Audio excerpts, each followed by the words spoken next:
On voit que sur la plantation esclavagiste, on voit que les premières formes de police servent à la fois capturer les esclaves fugitifs, mais aussi à les domestiquer, à les discipliner, à écraser leur résistance. Et quelque chose d'autre qu'on voit courir jusqu'à aujourd'hui, c'est en fait à empêcher toute forme d'autonomisation des personnes esclavisées. Il n'y a jamais d'une domination totale dans la prison, dans le camp de concentration, sur la plantation esclavagiste. Les dominés réussissent toujours à trouver des moyens de résister. Ils ont besoin d'un ordre social de plus en plus autoritaire, de plus en plus punitif, pour protéger le capitalisme, pour protéger l'impérialisme, pour protéger le patriarcat. La brutalisation, l'enférocement, c'est ce qui est demandé à la police, c'est ça la bonne police, enfin, selon l'État. C'est ça qu'il veut, c'est ça qui maintient, c'est ça qui protège et c'est ça qui développe.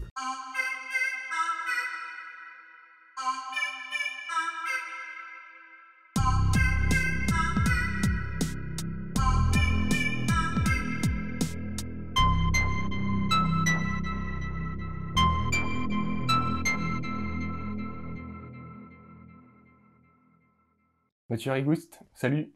Salut. Ça va? Ça va toi?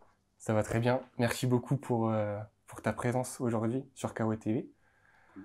Merci pour tout le temps que tu nous as accordé dans les discussions et la préparation de cette interview.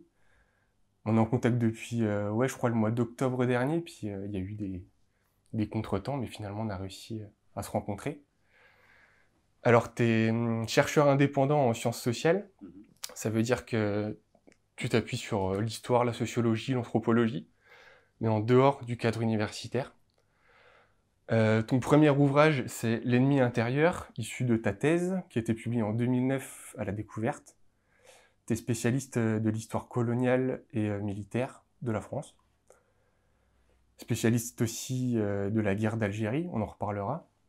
Tu as signé récemment un documentaire qui s'appelle Un seul héros, le peuple, qui s'accompagne d'un site internet et prochainement d'un livre, si je dis pas de bêtises. Non, le livre, il est sorti. Il est déjà sorti? Ok. Et tu écris en 2012 La domination policière, une violence industrielle chez La Fabrique, où tu t'intéresses à la question de la police. Et donc il y a une réédition qui sort en septembre prochain, toujours chez La Fabrique. Donc notre première question, c'est la suivante. Pourquoi as-tu ressenti un besoin de réécrire certains passages du livre? Qu'est-ce que tu as rajouté? Qu'est-ce que tu as modifié dans la domination policière?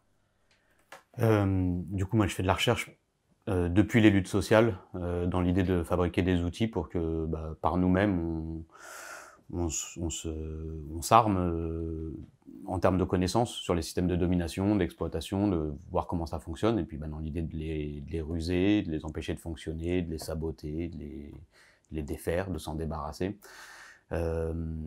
Et du coup, la domination policière, c'était un outil parmi ceux-là, et comme tu dis, il est sorti en 2012, il s'est passé pas mal de choses depuis tout ce temps, et puis donc moi j'avais ça vite fait en tête, mais c'est surtout, on m'a mis un peu la pression à l'extérieur des gens, soit dans les luttes, soit... Enfin bon, bref, on m'a dit que ce serait bien d'avoir une version mise à jour. Et donc il y a à la fois ça, il y a un gros chapitre final en plus, du coup sur 2012-2021, et qui reprend un petit peu tout ce qui s'est passé en termes de transformation du pouvoir policier, mais aussi en termes de construction des résistances et d'un mouvement autonome de lutte contre les violences policières, et puis en fait contre les violences d'État même. Voilà, après tout le livre aussi, j'ai repris en fait tout le livre à partir aussi de l'évolution de ma manière d'analyser le sujet, et puis après c'est la science aussi, c'est-à-dire il y a des choses qui évoluent, enfin tu vois, il y a d'autres, pareil, en fonction de tous les travaux qui ont été publiés, après avec toutes les connaissances nouvelles qui arrivent, tu corriges ton modèle, tu fais avancer les choses avec les nouvelles études qui ont été menées, et puis les nouvelles manières d'aborder le sujet aussi. Et puis il y a aussi un gros chapitre en entrée, un nouveau gros chapitre en entrée sur les généalogies de la police moderne, et où là j'étudie un petit peu d'où vient la police, parce que la première version de la domination policière, il y avait un petit peu des pistes comme ça, mais elle commençait vraiment au début du XXe siècle. Et j'avais commencé à faire ce travail-là, on l'avait pas mis dans la première version, Du coup là, je l'ai repris et bien approfondi, et aussi à la lumière de pas mal de travaux qui ont été menés ces dernières années, pour essayer de comprendre d'où vient le schéma de police dans les sociétés contemporaines, mais donc en fait dans les sociétés impérialistes occidentales. Et du coup, à partir de trois généalogies principales qu'on voit s'articuler entre le XVIe et le XIXe siècle, et qui sont la plantation esclavagiste avec les milices esclavagistes, qui sont les premières formes, enfin, et de chasse aux esclaves fugitifs, aux marrons, qui sont les premières formes finalement de commandos policiers. La chasse aux sorcières et l'émergence du capitalisme patriarcal. Et du coup là, avec une police, avec en tout cas une généalogie sexuelle et patriarcale de la police contemporaine. Et puis la généalogie qu'on connaît le plus d'habitude, qui est celle de la formation de la police pour encadrer l'émergence de la grande ville bourgeoise au XVIIIe, XIXe siècle en Europe. Et donc voilà, d'essayer de voir un petit peu comment ces trois champs s'articulent, sont conjugués entre eux, et mettent en place des répertoires de pratiques qui vont continuer à déterminer le fonctionnement du pouvoir policier jusqu'à aujourd'hui.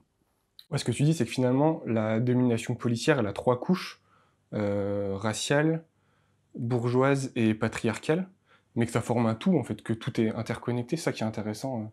Ouais, et après, c'est aussi un choix de le regarder comme ça. Après, si on voulait regarder sous un angle, par exemple, de la domination validiste, on trouverait aussi une généalogie validiste de la police. Donc il y a à la fois un choix épistémologique en termes tu vois, la science c'est de la méthodologie, mais c'est aussi un positionnement politique, hein. Il y a pas de science apolitique ou neutre. Et du coup, je fais ce choix-là de regarder ces trois généalogies-là. Et mais je fais ce choix-là aussi parce qu'en fait, après 15 années à bosser sur ça, ça me semble évident qu'en fait, on peut pas comprendre le phénomène de pouvoir policier, et qu'en fait, on peut pas comprendre quoi que ce soit dans la société si on n'analyse pas les différents rapports de domination, les différents rapports d'exploitation, et que donc les schémas de domination patriarcaux, capitalistes et racistes font partie des principaux et fondamentaux, mais bon, c'est sous-entendu autour de la police, mais il y a bien entendu aussi une histoire de la domination autoritaire, en tout cas de la formation de l'État-nation, et puis on pourrait le déployer encore sur d'autres rapports sociaux de domination. Ok. Alors, de manière générale, la police, on va revenir vachement sur son histoire, sa sociologie, mais en termes institutionnels, ça sert à quoi la police au quotidien? Justement, ça dépend de ces différentes histoires, mais quand on le regarde d'un point de vue historique, sur le temps long, on voit que ça sert à protéger l'ordre social. Et du coup, la question, c'est quel ordre social? Et par exemple, on voit que sur la plantation esclavagiste, on voit que les premières formes de police servent à la fois capturer les esclaves fugitifs, mais aussi à les domestiquer, à les discipliner, à écraser leur résistance. Et quelque chose d'autre qu'on voit courir jusqu'à aujourd'hui, c'est en fait à empêcher toute forme d'autonomisation des personnes esclavisées. Et bon, voilà, ces fonctions-là, on va les retrouver ailleurs, hein, parce que en fait, dans la domination des résistances des femmes paysannes, du coup, à la sortie de la féodalité et au tout début du capitalisme, il y a un petit peu les mêmes enjeux. En fait, il s'agit aussi d'écraser les résistances des paysannes. Il s'agit d'écraser leur possibilité d'autonomie, d'une vie autonome et collective, pour obliger en fait, et la paysannerie en général, à aller s'embaucher dans ce qui va devenir les premières usines. À travers la chasse aux sorcières, du coup Notamment, et ça c'est le fruit d'un travail de Silvia Federici, donc, sur le capitalisme patriarcal, et un livre avant qui s'appelle Caliban et la sorcière, où elle montre que le capitalisme, donc qu'elle désigne comme patriarcal, se met en place à la sortie de la féodalité, notamment en mettant en place un système de domination particulier concernant les femmes, et à la fois en les enfermant dans l'espace domestique, mais aussi en créant justement ce qui va être ce qu'on va appeler après la double journée, ou en tout cas l'exploitation domestique en plus de l'exploitation salariale, et qui va permettre au capitalisme de se développer. Et dans ce cadre-là, il faut des systèmes de coercition, de surveillance, de répression qui vont alimenter ce qu'on va appeler la police. Et voilà, et donc on voit aussi la police se former pour autour de la grande ville bourgeoise, autour de la protection du marché. Mais le marché encore pas encore comme métaphore, hein, mais vraiment le marché réel, l'espace où on échange les marchandises. Et déjà pour éviter des insurrections, en fait, quand les marchés sont pas approvisionnés ou simplement quand la paysannerie et les tout débuts de la classe ouvrière en fait n'arrivent pas à nourrir leurs gamins et à se nourrir elles-mêmes, il y a des révoltes. Et donc les premières formes de police qui sont mises en place pour contrôler le marché sont aussi des polices qui servent à empêcher les insurrections. Et donc là on voit bien la fonction qui court depuis l'origine jusqu'à aujourd'hui d'une police comme protection du système économique. En fait, le marché a très vite été perçu comme un enjeu stratégique où pouvaient naître les révoltes et les insurrections. Ok. Complètement, mais c'est articulé aux autres champs sociaux dont on a parlé avant. Enfin, je crois pas qu'il y ait une indépendance ou une autonomie de l'économique sur le politique, sur le social. Ces choses-là, elles sont connectées, elles fonctionnent ensemble. Ok. Est-ce que ça existe des sociétés sans police ou c'est absurde? Oui, bien sûr. Et d'ailleurs, la police va avec l'État-nation moderne. Et si tu regardes l'histoire de l'État, dans le temps long des sociétés humaines, c'est un temps très très court, hein, l'État, c'est presque... Et du coup, l'anthropologie anarchiste, ce qu'elle montre, c'est que c'est même plutôt... c'est l'État qui est une sorte d'accident dans l'histoire de l'humanité, en tout cas d'exception, et qui arrive à la toute fin. Et puis si tu prends donc parce que l'État, des premières formes d'État émergent en Mésopotamie il y a pas mal de siècles, mais il y a peut-être autour de 2000 ans. Bon, voilà, ça c'est des travaux qui sont en cours. Mais l'État-nation moderne, il a 3-4 siècles, si tu veux. La police contemporaine, elle en a 2 ou 3. Comme la prison, enfin c'est des choses qui sont très récentes, qui se sont diffusées dans le monde entier à travers la colonisation, mais qui en fait jusque-là n'existaient pas. Et c'est pas pour dire que les sociétés sans État, sans police, étaient forcément des sociétés paradisiaques, hein, mais bien en fait la plupart du temps l'humanité a vécu sans État, sans police, sans prison. Et donc oui, c'est possible. Et après, je pense que ça ouvre la question aussi de est-ce qu'on peut construire des sociétés justement désirables, égalitaires. Et donc, moi, je suis persuadé qu'une société égalitaire n'aura pas besoin de police, n'aura pas besoin de prison, parce que ça va justement avec la protection d'un système inégalitaire. Et sur ça aussi, oui, je crois que c'est possible et qu'on a des exemples de ça. Et donc, pour toi, il n'y aurait pas de modèle à l'international de pays qui auraient un système policier et pénitentiaire intéressant? Ou alternatif, où tu dis, là, il y a quelque chose, il y a une expérience dont on pourrait s'inspirer? Il y a des expériences, mais c'est justement pas de la police et pas de la prison. Du coup, là, je pense à ce que font les zapatistes au Chiapas, mais aussi, en fait, tout le mouvement des communautés au Mexique. On peut regarder aussi ce que font les Kurdes au Rojava. Où, du coup, ce qui est expérimenté, c'est des formes de prise en charge collective de tous les problèmes qui peuvent arriver aux gens dans la communauté, dans la commune, c'est dans des sociétés aussi qui ne sont pas à l'échelle de ce que produit l'État-nation. Une prise en charge populaire de la justice, en fait? Ouais, mais parce que du coup, ça va avec d'autres systèmes de décision. Ça va avec soit des assemblées générales, soit des comités populaires, des comités des femmes, comités paysans, comités indigènes, etc. C'est-à-dire, ça veut dire aussi qu'on ne délègue pas la prise de décision à un groupe qui prend des décisions pour les autres et qui donc va être une forme de proto-État, puis un État, mais que c'est l'assemblée de toutes les personnes concernées qui prennent des décisions. Et donc là, déjà, on n'est plus dans de la police. Et alors après, les termes qu'on utilise, ça va dépendre, parce que au Mexique, les termes entre les langues des communautés et l'espagnol, c'est pas les mêmes termes, et des fois on va parler de police communautaire, hein, mais quand c'est exactement, enfin quand c'est ce dont on est en train de parler, moi je pense que c'est plus de la police, et du coup l'autre terme, c'est de parler de système d'autodéfense, des autodéfenses populaires. Et là encore une fois, c'est pas non plus, ça veut pas dire que c'est la solution à tout, c'est-à-dire que, par exemple, on voit au Mexique, dès que des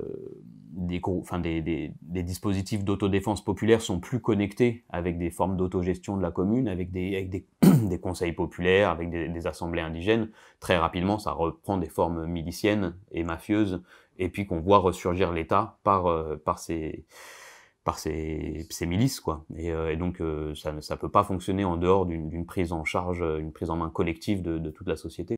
Alors justement, en parlant de milices, est-ce qu'aujourd'hui en France, tu as l'impression que la police est en train un peu de s'autonomiser et de devenir un État dans l'État, ou est-ce qu'au contraire, ça participe complètement à la doctrine macroniste? Quel regard tu as sur ce sentiment d'autonomisation et de radicalisation de la police là sur les, je dirais, 2-3 dernières années?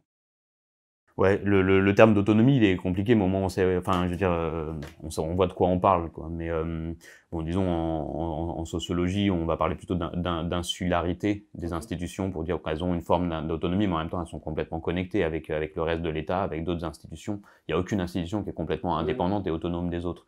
Mais il y a des dynamiques d'autonomisation, on peut dire d'insularisation. Ce que moi j'observe dans mes travaux, c'est que ces dynamiques-là, elles sont instrumentalisées elles-mêmes. La discussion un peu en sociologie de la police, c'est est-ce que l'institution policière est juste répond à des logiques instrumentales du point de vue du reste de l'État, ou est-ce qu'elle a une insularité propre? Et puis bon, en général, tu vois, il s'agit de dire oui, il y a un peu des deux, ça dépend, etc. Et bon, en fait, moi, ce que j'observe, et c'est pas juste Macron, ça monte en puissance sous Macron, mais en fait, c'est un phénomène qui court tout au long de la Ve République, et en fait, qu'on observe dans la plupart des sociétés occidentales contemporaines, bah, c'est qu'il y a une instrumentalisation de cette insularité. C'est-à-dire que l'État, les classes dominantes, la bourgeoisie, ont une stratégie qui consiste à laisser une part d'autonomie à la police et à certaines unités à certaines formes de police. Hein. Par exemple, on ne parle pas de la protection de la jeunesse ou je sais pas quoi. On parle la plupart en fait, des commandos policiers de rue, des polices de maintien de l'ordre dans les manifestations, toutes ces dimensions-là qui sont en fait le cœur de la police contemporaine. Oui, il y a une stratégie d'insularisation, en tout cas à les laisser prendre de plus en plus d'autonomie ou à développer des unités qui ont elles-mêmes cette dynamique interne propre, comme par exemple les BAC, qui sont vraiment qui sont conçus autour de cette capacité à faire du flagrant délit et donc à avoir une sorte d'autonomie dans leur jugement, dans leur mise en pratique et puis dans l'exécution aussi de leur jugement. Et donc de développer de plus en plus des unités de ce type-là, c'est ces unités qui vont être le plus armées, qui vont être le plus financées, etc. Mais du coup, ça vient déclencher une dialectique. L'État est confronté aussi au fait qu'il est obligé de garder la main sur ces dispositifs-là. Et du coup, bah, selon les époques, les États tentent plus ou moins de remettre la main dessus ou jouent un peu avec c'est pas avec le feu parce que je dis c'est complètement organisé depuis le sommet de l'État ces choses-là. Et puis quand on voit Darmanin là dans les manifs avec les policiers, ça vient vraiment révéler. Bon, les gens qui étudient le sujet, on le voit très bien, mais les manifs de policiers là qui sont légales ou pas légales, en fait tout ce spectacle-là est organisé avec la préfecture, est organisé avec l'État et les syndicats policiers les plus à droite et les plus qui sont le plus en vue dans ces revendications policières d'extrême droite sont complètement connectés avec les hiérarchies et les états-majors policiers. Et justement, en parlant de l'extrême droite, les sondages Cevifop estimaient à 30% de vote Front National en 2012 dans la police, 54% en 2017, et aujourd'hui, ça y monterait pour du coup 2022 jusqu'à 70%. Comment t'expliques qu'il y ait une telle perméabilité entre la police et le Rassemblement national? Et ouais, comment t'expliques qu'il y ait une telle surproportion d'intention de vote Rassemblement national dans la police française? Je crois que c'est dans la logique du capitalisme sécuritaire, d'une part, c'est-à-dire que les classes dominantes ont fait le choix, pour accompagner la restructuration néolibérale, d'une restructuration sécuritaire, c'est-à-dire de donner de plus en plus de pouvoir et de marge de manœuvre aux appareils de surveillance, de contrôle, de répression, d'une part. Donc ces appareils-là montent en puissance, les unités les plus féroces montent en puissance à l'intérieur de ces appareils-là. Et puis de l'autre côté, il y a quelque chose qui est aussi structurel dans le rapport entre l'État, le capitalisme et l'extrême droite, où quand on regarde historiquement, en fait, il n'y a jamais de coupure complète entre l'extrême droite et la police et l'armée. Et dans les périodes où le capitalisme engendre ses propres, enfin le capitalisme engendre ses propres crises, et donc dans les périodes de crise approfondie où les classes dominantes ou la bourgeoisie doivent restructurer le capitalisme pour pas qu'il soit débordé par les révoltes ou par des mouvements révolutionnaires. L'État va puiser, enfin laisse monter aussi l'extrême droite, la laisse, bon, en général la laisse exister. Moi, c'est un peu la manière que j'ai de l'analyser. On est plusieurs comme ça, et c'est à partir d'une proposition du sociologue Saïd Bouamama, qui était de regarder l'extrême droite comme une sorte de réservoir que la bourgeoisie entretient, laisse exister, un réservoir d'idées, de pratiques et aussi de cadres, et dans laquelle elle va puiser régulièrement. Je ne sais pas si tu te rappelles, sous Sarkozy, il y avait un nombre de ministres qui étaient issus d'Occident, d'Ordre Nouveau, enfin de l'extrême droite des années 70, c'était assez impressionnant. Darmanin qui est passé par l'Action française. On peut le voir un peu aussi sous forme de thermomètre pour évaluer ce que tu disais, les crises du capitalisme. Ouais, peut-être. Enfin, et en l'occurrence, il y a vraiment une fonction réserve d'idées, pratiques, de cadres, de moyens, et au point que, et c'est ce qui s'est passé dans les années 30 en Europe, mais c'est aussi ce qui s'est passé pendant les guerres coloniales, et notamment en Algérie, au point où la bourgeoisie et l'État, à un moment, va faire le choix de monter au pouvoir des cadres directement issus de l'extrême droite, et de mettre en place un système fasciste, mais qui est donc toujours complètement incrusté dans le capitalisme, et qui sert à sauver le capitalisme. Et donc là, de ce point de vue-là, je pense qu'on est dans cette logique-là. L'État et la bourgeoisie française accompagnent la montée en puissance de l'extrême droite, en même temps que des appareils sécuritaires, pour protéger le système, et parce qu'ils sentent bien que le système est au bord d'une crise profonde, quoi. Et c'est aussi en vue des élections 2022, ça, une stratégie électorale? Oui, bah ça en fait partie, hein. Et puis Hitler est monté au pouvoir par un système qu'on appelait démocratique. Et puis bon, après, moi je fais vraiment pas de césure entre enfin, ce serait un saut qualitatif, hein, qu'il y ait le Rassemblement national au pouvoir, mais par exemple, le programme du FN en 88, je crois sur une vingtaine de propositions, il y a il y a 17, 18 qui ont été mises en place par l'alternance de la gauche et de la droite. C'est-à-dire que le FN des années 80, finalement, il est arrivé au pouvoir, mais pas par ses propres cadres. Et donc, de ce point de vue-là, enfin, je veux dire, la catastrophe, elle est là, et elle est là depuis un moment. Et puis, en plus, ça dépend de pour qui on parle, parce que, oui, pour une partie des classes moyennes, ça changerait beaucoup de choses. Enfin, ça changerait plein de choses, hein, pour tout le monde, hein, que le Rassemblement national arrive au pouvoir. Mais je veux dire, une catastrophe, et qu'on pourrait dire, en fait, avec un fonctionnement de type fasciste, elle existe à plein d'endroits dans cette société-là depuis longtemps. Et donc que ce soit la responsabilité de l'État, et notamment de la gauche de gouvernement, dans le génocide des Tutsis au Rwanda, où on est dans un fascisme néocolonial, que ce soit la situation des personnes sans papier, à la fois dans leur parcours de migration, où tu peux mourir à toutes les étapes en mer, et puis où après tu vas finir incarcéré, à subir toutes les violences que tu peux distribuer par l'État.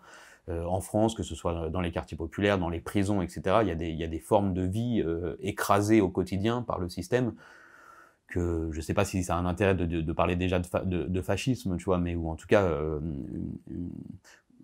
où il y a une forme de fonctionnement, d'écrasement de la vie au quotidien, qui est déjà en place, et qui est en place à différentes époques de la société capitaliste. Et qui est totalitaire aussi dans la violence sur le corps des damnés à l'intérieur, ou de l'intérieur.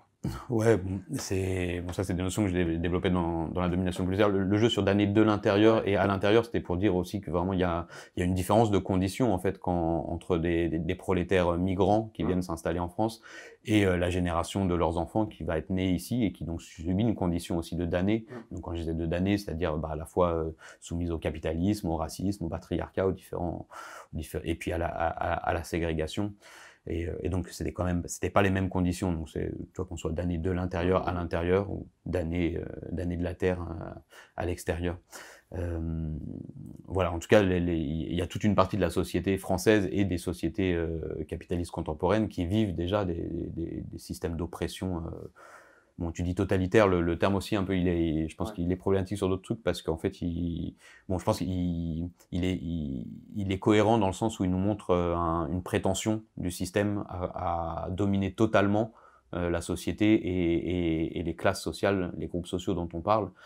et en même temps, il est problématique du point de vue où on a l'impression que finalement, il réussirait à dominer totalement, alors qu'en fait, à toutes les époques, les dominés, les opprimés réussissent en permanence à inventer des manières de se glisser dans les interstices du pouvoir, à ruser, à résister, et puis à un moment à trouver des moyens de s'unir pour s'émanciper, ou en tout cas pour bouleverser les rapports de force. Mais il n'y a jamais d'une domination totale dans la prison, dans le camp de concentration, sur la plantation esclavagiste. Les dominés réussissent toujours à trouver des moyens de résister. Pour recentrer un petit peu sur la question du racisme systémique dans la police, est-ce qu'il y a encore des liens individuels ou ça reste quelque chose de structurel entre la police d'aujourd'hui, en 2021, et la guerre d'Algérie, telle que tu le décris dans tes 2 livres? Est-ce qu'il y a encore un écho de la guerre d'Algérie, en fait, dans la police de 2021? Oui, on va le retrouver dans des schémas idéologiques et culturels, où les références, tu vois, on avait vu l'utilisation des termes bicaux ou des choses comme ça, ou des références indirectes à la bataille d'Alger, des choses comme ça. Après, la génération des gens qui dirigent la police, et puis est déjà une nouvelle génération, et puis la génération des policiers de base est encore plus jeune, donc a plus de lien historique direct avec la guerre d'Algérie. Par contre, et moi c'est une des lignes de mon travail de recherche, à la fois les doctrines, mais aussi une partie des armements, en tout cas les technologies de pouvoir qui ont été développées et industrialisées par l'État français et à travers son armée et sa police pendant la guerre d'Algérie, et pas seulement, pendant la guerre d'Indochine et puis au Maroc aussi juste avant. Eux continuent à la fois à influencer, mais en fait continuent à se transformer, à la fois dans un espace extérieur, dans un espace néocolonial, dans un espace colonial aussi, clairement. Les Outre-mer, c'est des territoires colonisés. Et puis dans un espace de pouvoir que j'appelle endocolonial. Donc là encore, le endo pour dire à l'intérieur, mais aussi pour dire que c'est pas la même situation qu'à l'extérieur, que la colonisation, mais qu'il y a des ponts entre tout ça, il y a des liens entre ces différents champs de pouvoir, et entre ces différentes unités, ces armements, ces doctrines, et que par exemple le logiciel de gouvernement militaro-policier qui émerge pendant la guerre d'Algérie, et qui est la contre-insurrection, et même la DGR, la doctrine de la guerre contre-révolutionnaire. Donc ce modèle-là, c'est un modèle particulier, mais donc plus largement, les doctrines de contre-insurrection sont devenues les logiciels principaux, pas les seuls, il y en a d'autres, mais les logiciels principaux des formes de gouvernement dans le capitalisme sécuritaire contemporain, et donc pas seulement en France, en fait, dans tout le monde occidental, et pas seulement d'ailleurs. En fait, ce que tu expliques, c'est que justement ces stratégies contre-révolutionnaires, la DGR, elle a été mise au point et expérimentée dans des territoires coloniaux, et réimportée, puis mis en place dans ce que tu appelles les enclaves endocoloniales, à savoir les grands ensembles, les quartiers populaires, les banlieues. Ouais, disons, il y a une influence. C'est pas la DGR directement qui est appliquée à l'intérieur du territoire, mais il y a des on appelle ça des transferts de technologie, de savoir, de pouvoir. Ça marche aussi dans l'autre sens, il y a des choses qui ont été expérimentées à l'intérieur de l'espace métropolitain et qui sont envoyées vers les colonies pendant toute l'époque impériale. Il y a une circulation des dispositifs de pouvoir entre les métropoles, les colonies, et à l'intérieur des métropoles, entre les espaces endocoloniaux et le reste des mouvements sociaux, le reste du prolétariat, en dehors de ces enclaves de ségrégation. Voilà, mais il ne s'agit pas de dire que c'est les mêmes systèmes de pouvoir, juste qu'il y a des liens entre eux. Alors, c'est pas les mêmes systèmes de pouvoir, mais il y a une phrase qui ressort dans tes 2 ouvrages, principalement dans L'ennemi intérieur. C'est l'idée de perpétuer la guerre dans la paix. Est-ce que tu peux nous expliquer? Ça paraît compliqué, puis bizarre de perpétuer la guerre dans la paix. Ouais, après, donc ça me vient pas de moi, c'est dans cette idéologie-là, en fait, qui est dans l'univers idéologique à travers lequel est conçue la doctrine de la guerre contre-révolutionnaire, et en fait dans les doctrines de contre-insurrection en général, il y a ce schéma de pensée qui consiste à dire que on serait arrivé dans une époque où c'est devenu impossible de dissocier le temps de paix et le temps de guerre. Mais ça, c'est des choses qu'on va retrouver à toutes les époques où, en gros, des gouvernements ont envie de déployer des formes de guerre dans la population, ils vont commencer à dire, ah oui, mais on peut plus faire la différence entre un ennemi qui serait extérieur et intérieur. Il faut qu'on puisse faire la guerre à des ennemis qui sont à l'intérieur, et donc ça veut dire à des populations civiles, à des populations qui peuvent être nationales, enfin dans le sens faire partie de la population nationale, quoi. C'est presque un enjeu rhétorique en fait, hein. Il s'agit de justifier, de légitimer le déploiement de formes de guerre contre des civils, contre des populations, et pas contre une autre armée. Et donc ça, on va vraiment le retrouver à différentes époques. On le retrouve chez Ludendorff, qui est le théoricien du droit nazi, qui est sous le nazisme, il y a toute une philosophie de la guerre permanente, de la guerre totale, et où on considère qu'il faut mettre en place un chef charismatique et une forme de guerre totale contre les ennemis intérieurs, contre toutes les formes de subversion, pour rendre la société immunisée contre ces subversions. Et en fait, cette philosophie-là, elle a complètement imprégné les états-majors militaires occidentaux après la Deuxième Guerre mondiale, et où même on retrouve des références à Ludendorff, à Goebbels, chez ces théoriciens. Le général Beaufre, par exemple, Delattre, sont les fondateurs des nouvelles doctrines de la défense nationale à la sortie de la Deuxième Guerre mondiale. Donc cette logique qui consiste à dire la guerre est partout, donc on va faire la guerre à la population en général. Et ça s'appuie sur une rhétorique très biologique et médicale. Tu disais immuniser la population. Il y a plein d'expressions comme ça qui tendent à naturaliser la guerre et montrer qu'elle est naturelle et juste en fait. Exactement. Alors, ça, il faut le concevoir. Il y a à la fois donc quelque chose qui est de l'ordre de la rhétorique, c'est que quand tu dis à quelqu'un t'as un cancer, on n'a rien d'autre que la chimio, en général, et tu vas mourir si tu choisis pas ce traitement radical. Ouais. Tout l'aspect biologique, il empêche de penser. Et on le voit hein, jusqu'à aujourd'hui, à travers la gestion sécuritaire de la crise sanitaire, où bon, quand on dit vous allez mourir, ou alors laissez-nous gérer la société à travers un gouvernement militarisé et un commandement centralisé.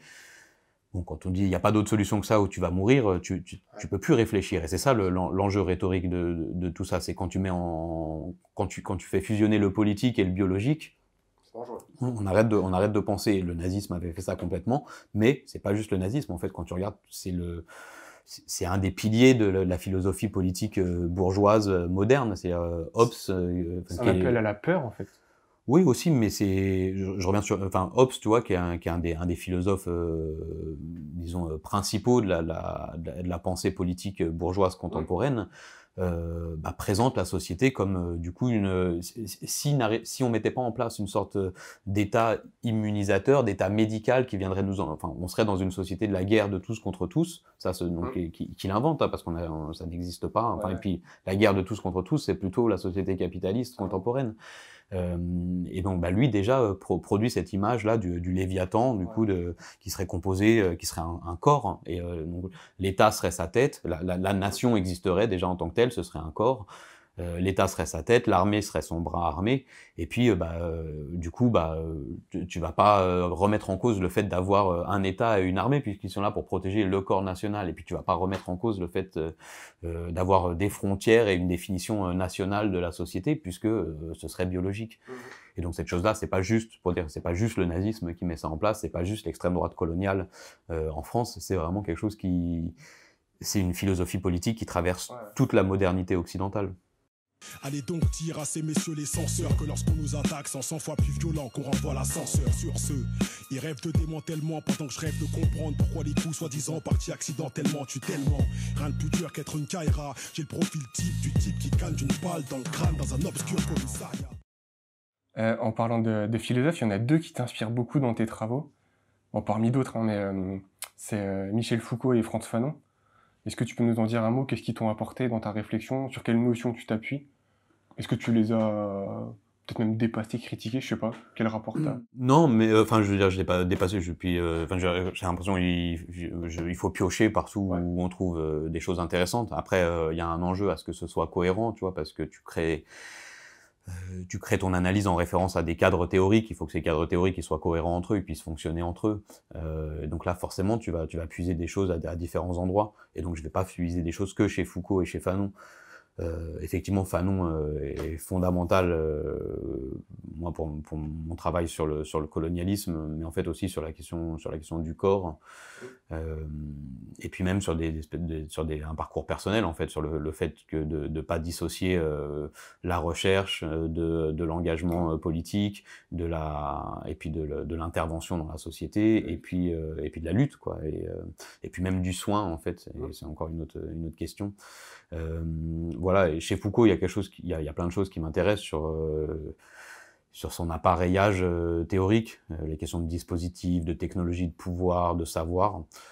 Et en même temps, il y a d'autres choses sur lesquelles je m'en sers pas parce que j'ai l'impression, bon, c'est une impression, mais en fait, chez Foucault comme chez Bourdieu, on a l'impression que tout n'est que domination et que ça fonctionne, pas que ça fonctionne parfaitement, mais que finalement on n'arrive plus à voir là où il y a de la résistance, là où il y a de l'erreur, là où il y a des interstices, même si et Bourdieu et Foucault, enfin, laissent exister ces choses-là.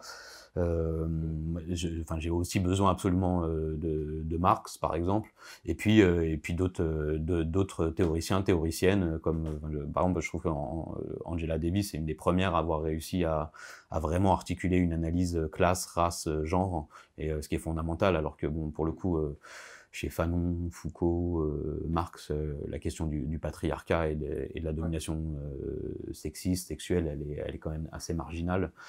Et voilà, où C'est Bourdieu qui vont faire la synthèse, non? oui, enfin, bon, il y a la domination masculine chez Bourdieu, mais et encore, je pense que, enfin, tu vois, c'est un travail qui est important et qui est marginal pour autant, en fait, dans tout son travail. Après, il s'agit pas de demander à qui que ce soit d'avoir créé une théorie qui marcherait à toutes les époques et pour tout, quoi. En sciences humaines, ça n'a pas de sens. Oui, puis de toute façon, la science, il faut que ça évolue, et puis il y a un enjeu aussi qu'il faut que ce soit, enfin, moi, en tout cas, un de mes enjeux, c'est qu'il faut que ça serve aux personnes qui subissent les rapports de domination, que ce soit appropriable, tu vois. Et par exemple, chez Bourdieu, moi, je trouve un des problèmes principaux, enfin, tout ce qu'il raconte sur la domination symbolique et la violence symbolique, je trouve que c'est formidable, mais il l'écrit dans une langue qui est quasiment illisible pour des ouvriers, des classes populaires, et qui, du coup, qui est assez violente symboliquement, en fait. Même pour des étudiants. même pour des chercheurs, et où des fois, t'es là, enfin, tu vois, bon. Et tu dis, bon, enfin, tu vois, il y a une incohérence un peu là-dedans. Bon, et tout ça pour dire que, enfin, je vais puiser dans plein de domaines, et aussi pour donner l'autre nom d'une chercheuse fondamentale qui est Plumel Uribe, et qui a écrit La férocité blanche, et qui pour moi est vraiment un travail extraordinaire, fondateur, et qui inspire beaucoup mes recherches aussi. Bah, je connais pas du tout, donc si tu veux nous en dire un mot. La férocité blanche, du coup, le sous-titre, ça doit être génocide occulté. Il faudrait revoir exactement le sous-titre, mais en gros, elle fait une analyse des différentes pratiques génocidaires du colonialisme occidental, et elle montre comment ces situations, comment ces dynamiques, finalement, ont été reprises, ont été réimportées et ont été fondatrices du génocide nazi en Europe, et finalement comment en fait ça a été juste enfin pas juste, mais enfin ça a été le génocide des Juifs et des Tziganes. Le nazisme a été l'importation en Europe occidentale de schémas de pouvoir, d'écrasement, d'élimination, qui en fait ont été mis en pratique, mis en œuvre industriellement à plusieurs époques dans le reste du monde colonial. Avant ça, et comment finalement tout ça a aussi été occulté par la modernité occidentale, en laissant croire que finalement la première des grandes catastrophes, ce serait le nazisme. Et donc voilà, elle crée une généalogie coloniale, pas seulement du nazisme, mais en fait de toute la modernité, enfin de la férocité blanche, de la férocité impérialiste, et elle montre comment il y a tout un... comment toutes ces choses-là sont tenues entre elles, et aussi comment on peut pas comprendre le fonctionnement intérieur métropolitain de l'impérialisme sans l'articuler à son fonctionnement extérieur colonial, et réciproquement. Ok. Bon, on y jettera un œil, ça a l'air intéressant aussi. Pour rester sur une petite partie méthodologique, tu nous parlais de ton cadre théorique. Vraiment, d'un point de vue de la récolte de tes données, de ton interprétation, quelles sont tes sources principales? Est-ce que les sources policières, elles sont fiables pour l'analyse socio-historique? Est-ce que peut-être que maintenant il y a il y a une diversité des sources sur les violences policières qui sont les vidéos tournées avec les smartphones des passants, des citoyens qui vont subir les violences ou en tout cas les voir. Est-ce que tu utilises ce genre de sources? Comment tu te dépatouilles avec tout ça? Ça dépend des sujets sur lesquels je bosse. Par exemple, sur l'ennemi intérieur, j'ai réussi à m'aménager un accès à 50 ans d'archives militaires qui étaient pas classifiées, mais bon, parce que l'armée française s'est plantée, les avait pas classifiées, mais je suis pas rentré en force, quoi. Juste, j'ai trouvé un chemin d'accès d'une porte qui était mal fermée, tu vois. C'est une métaphore, hein.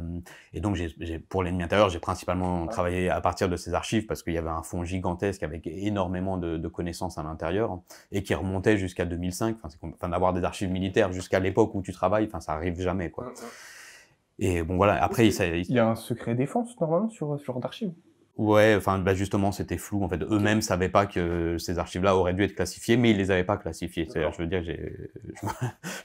Tu t'es pas mis hors la loi. Ouais, je me suis pas mis hors la loi. Il y avait plus qu'un flou juridique, ils avaient oublié de les classifier et ils m'y ont donné accès eux-mêmes et voilà. Et donc pendant 3 ans, j'ai passé 3 ans dans leurs archives. Voilà. Bon, ils ont fini par me fermer le fond personnellement. En se rendant compte que quand j'ai publié l'ennemi intérieur, mais pas avant. Mais du coup, ça nous informe aussi sur le fait qu'il n'y a pas de domination totale, il n'y a pas de surveillance totale. En fait, j'étais déjà connu comme un militant libertaire ou quelque chose comme ça. Et on m'a laissé rentrer tous les jours sans s'en rendre compte à l'intérieur d'écoles militaires. T'avais pas encore la fiche S ultra-gauche? Bah, je sais pas à partir de quand elle m'a été mise, mais non, je pense que je l'avais pas encore à ce moment-là. Ok. Et donc, bon, tout ça pour redire que, en fait, aussi, tu crées un appareillage et conceptuel et, on va dire, heuristique, c'est-à-dire tes outils de recherche en fonction de ton terrain, et tu crées aussi ton terrain de recherche. Et ça, il faut bien se le dire. En fait, il n'y a pas de chercheur, il n'y a pas de recherche qui n'a pas lui-même ou elle-même créé le terrain sur lequel elle travaille. Et donc, du coup, toutes ces choses-là sont aussi déterminées sociologiquement par qui est la personne qui fait cette recherche, où elle est positionnée dans la société, est-ce qu'elle a plein de moyens ou pas. Et donc, par exemple, moi, mes recherches, enfin, j'ai des moyens très précaires et ayant fait plus ou moins un choix bon, ça, on pourrait y revenir aussi, mais donc, je suis indépendant de l'université, c'est-à-dire que j'autofinance toutes mes recherches, donc ça fait, par exemple, moi ça me demande plus de temps que d'autres personnes pour travailler sur un domaine, mais j'ai aussi plus de liberté sur certaines choses et plus d'autonomie. Et bon, voilà. Et alors tout ça pour redire aussi que une recherche, et ça je suis pas le seul, mais c'est la proposition que j'avance, mais c'est à la fois il faut donner accès aux personnes qui vont la lire aux moyens de production, c'est-à-dire qui est la personne qui a fait cette recherche, c'est quoi sa position dans la société, comment elle s'est construite, comment elle a travaillé, etc. Donner accès au travail de recherche lui-même, c'est-à-dire le plus de notes et de sources possibles pour que les personnes puissent aller, retourner aux sources et voir si effectivement déjà c'est bien ça qui est marqué ou c'est bien ça qui s'est passé, et puis la manière dont ça a été analysé, parce qu'il n'y a pas de fait brut comme ça, n'importe quel, on le voyait bien sur l'affaire de Théo, tu vois, selon les gens où ils sont positionnés dans la société et ce qu'ils sont habitués à vivre des violences policières, ils voyaient pas la même chose dans les vidéos de l'interpellation de Théo. Il y a plein de gens qui sont accessoirement des réactionnaires et des gens qui vivent pas dans les quartiers populaires qui voyaient un fonctionnement normal de la police. Et enfin, d'ailleurs, c'était un fonctionnement à peu près normal. Enfin, les brutalisations, la férocité contre les jeunes des quartiers populaires, c'est un fonctionnement habituel. Mais ils y voyaient pas, par exemple, une violence particulière ou quoi que ce soit. Et donc, il faut donner accès aux sources le plus possible. Ça, c'est un des éléments de ce qui fait que c'est scientifique, c'est-à-dire la falsifiabilité. Ouais. Est-ce qu'on peut falsifier ce que tu racontes? Est-ce qu'il y a moyen de retourner aux sources et voir et de le critiquer? Est-ce que c'est critiquable?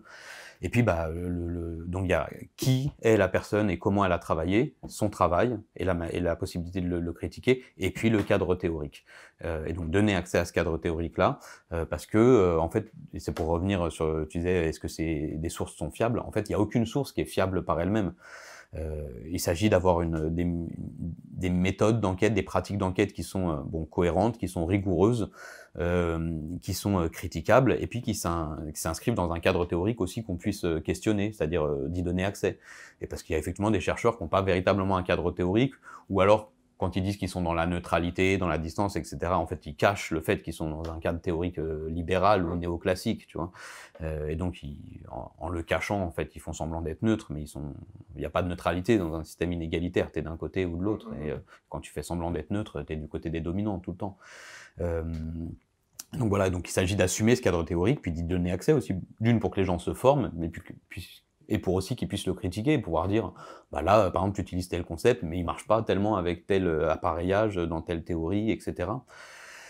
Et donc voilà, et donc bah, c'est aussi une des choses que je fais, c'est que j'essaye de donner accès à tout ça au début des livres, un petit peu à qui je suis, d'où je viens, d'où je travaille, pourquoi je fais ça. Et puis d'assumer ce cadre théorique, d'assumer un engagement politique. Pour donner une grille de lecture au lecteur. Ouais, pour lui donner tous les outils possibles pour que le lecteur, la lectrice se forme, puis les moyens de critiquer ce travail, de trouver ce qui va lui servir dans ses luttes, dans sa vie, et puis ce qu'il va trouver qui est pas rigoureux, pas cohérent, et puis lui permettre aussi de continuer la recherche et de la faire avancer. Vraiment, il n'y a pas un modèle scientifique qui est établi une fois pour toutes. La connaissance, c'est de la critique continue, il faut la faire évoluer. Et puis, elle n'est jamais individuelle. Je veux dire, moi, je signe mes bouquins individuellement pour qu'on puisse venir me trouver, parce que je les ai écrits, tu vois. Mais ils sont déjà le fruit, forcément, et de réflexion collective. Et ils viennent d'un engagement dans les luttes, ils viennent de l'appartenance à différentes communautés, différents groupes. Et tous les savoirs critiques, ils peuvent évoluer que de manière collective, quoi. Comment on peut faire, comment les spectateurs peuvent faire pour t'aider à financer tes recherches indépendantes? Ils peuvent acheter les bouquins, enfin et puis s'ils peuvent pas, on s'en fout, je veux dire, ils peuvent se débrouiller pour les obtenir sans les acheter s'ils veulent. C'est ça. Après, pour le projet Un seul héros, le peuple, j'ai fait des crowdfunding, il y a un Tipeee, il y a un Hello Asso. Les gens peuvent aller voir, peut-être on va parler du projet Un seul héros, le peuple, mais du coup tout, à la fois les sources, le livre, le film, on peut retrouver sur un site qui s'appelle unseulehérolepeuple.org. On mettra les liens. Et du coup sur lequel il y a aussi ces cagnottes. Voilà en gros. Hein. Et puis à côté de ça, c'est aussi un enjeu comme tout le monde, quoi, je me débrouille dans une précarité où il s'agit de trouver aussi des fonctionnements collectifs, des formes d'entraide, de solidarité. Et que je pense que je cherche pas de toute façon à être dans une situation où je pourrais mener des recherches en ayant une condition, tu vois, extraite des galères du quotidien, tu vois. Ouais, bourgeoise, voilà. Mais effectivement, voilà, pour Un seul héros, le peuple, j'étais obligé de demander le soutien des gens qui considèrent que mon travail a un intérêt pour pouvoir y arriver, parce qu'il y avait des allers-retours à faire régulièrement en Algérie, puis ça prenait du taf sur plusieurs années. Ça a pris 7 ans, et j'aurais pas réussi sans le soutien de dizaines de personnes qui ont participé au crowdfunding. Voilà, du coup, ça fait aussi partie là de ce que j'essaie d'appeler l'enquête populaire, quoi. C'est qu'on l'a fait ensemble, quoi. Tu fais vachement vivre aussi Un seul héros. Enfin là, du coup, à cause du Covid, peut-être un peu moins, mais tu t'engages dans des projections de débats en France et en Algérie. Ouais, enfin en Algérie c'est plus compliqué. En Algérie, je l'ai fait tout au long de la recherche, en fait, où les gens que je rencontrais, qui avaient participé aux événements de décembre 60, déjà je leur racontais tout ce que je trouvais dans les archives, ce que m'avaient raconté les nouveaux témoins que j'avais rencontrés, où en étaient mes hypothèses. Et puis en fait, justement, ces hypothèses et puis les modèles d'explication, ils ont évolué en permanence en rencontrant des nouveaux témoins et leur manière d'interpréter le sujet, leur savoir. Et puis des pistes que elles et eux donnaient aussi, puis des fois des pistes théoriques. Et c'est aussi un peu ça que j'essaie d'appeler l'enquête populaire, hein, c'est-à-dire que ça se fait aussi avec les classes populaires tout au long du cheminement de recherche. Et donc en Algérie, mais ici aussi à travers les réseaux sociaux, mais à travers différents débats, discussions dans les quartiers, dans les assos, dans des facs, où j'explique mon travail de recherche, et puis les gens réagissent et on le fait avancer ensemble, quoi. Dans le documentaire, il y a les réflexions d'un jeune reporter indépendant qui t'interviewe sur les hauteurs d'Alger. J'ai trouvé assez poignante, quoi. Clairvoyante, et une espèce de résonance de génération, parce que je crois qu'il a peut-être 30 ans. C'est pas des événements qu'il a plus, mais ouais, c'est Sofiane Baroudi, il s'appelle. Ouais. Et je pense que ça se voit un peu, mais c'est un copain très proche, quoi. Et qui est un journaliste indépendant à Alger. Bien sûr, on lui passe un grand salam. Et c'est à la fois un journaliste indépendant, un penseur, une personne engagée dans les luttes sociales en Algérie depuis toujours, et avec qui on a une amitié longue, et avec qui on vit des choses ensemble. Et il a, je veux dire, pareil, enfin, à chaque fois que je trouvais des nouvelles choses, j'en discutais avec lui. On a fait évoluer une réflexion autour de ça ensemble, et puis on a aussi traîné, galéré ensemble dans les quartiers à Alger. Enfin, voilà, il y a une... C'est intéressant de voir le dialogue générationnel, ouais, entre les plus jeunes générations puis celles qui ont vraiment vécu l'événement.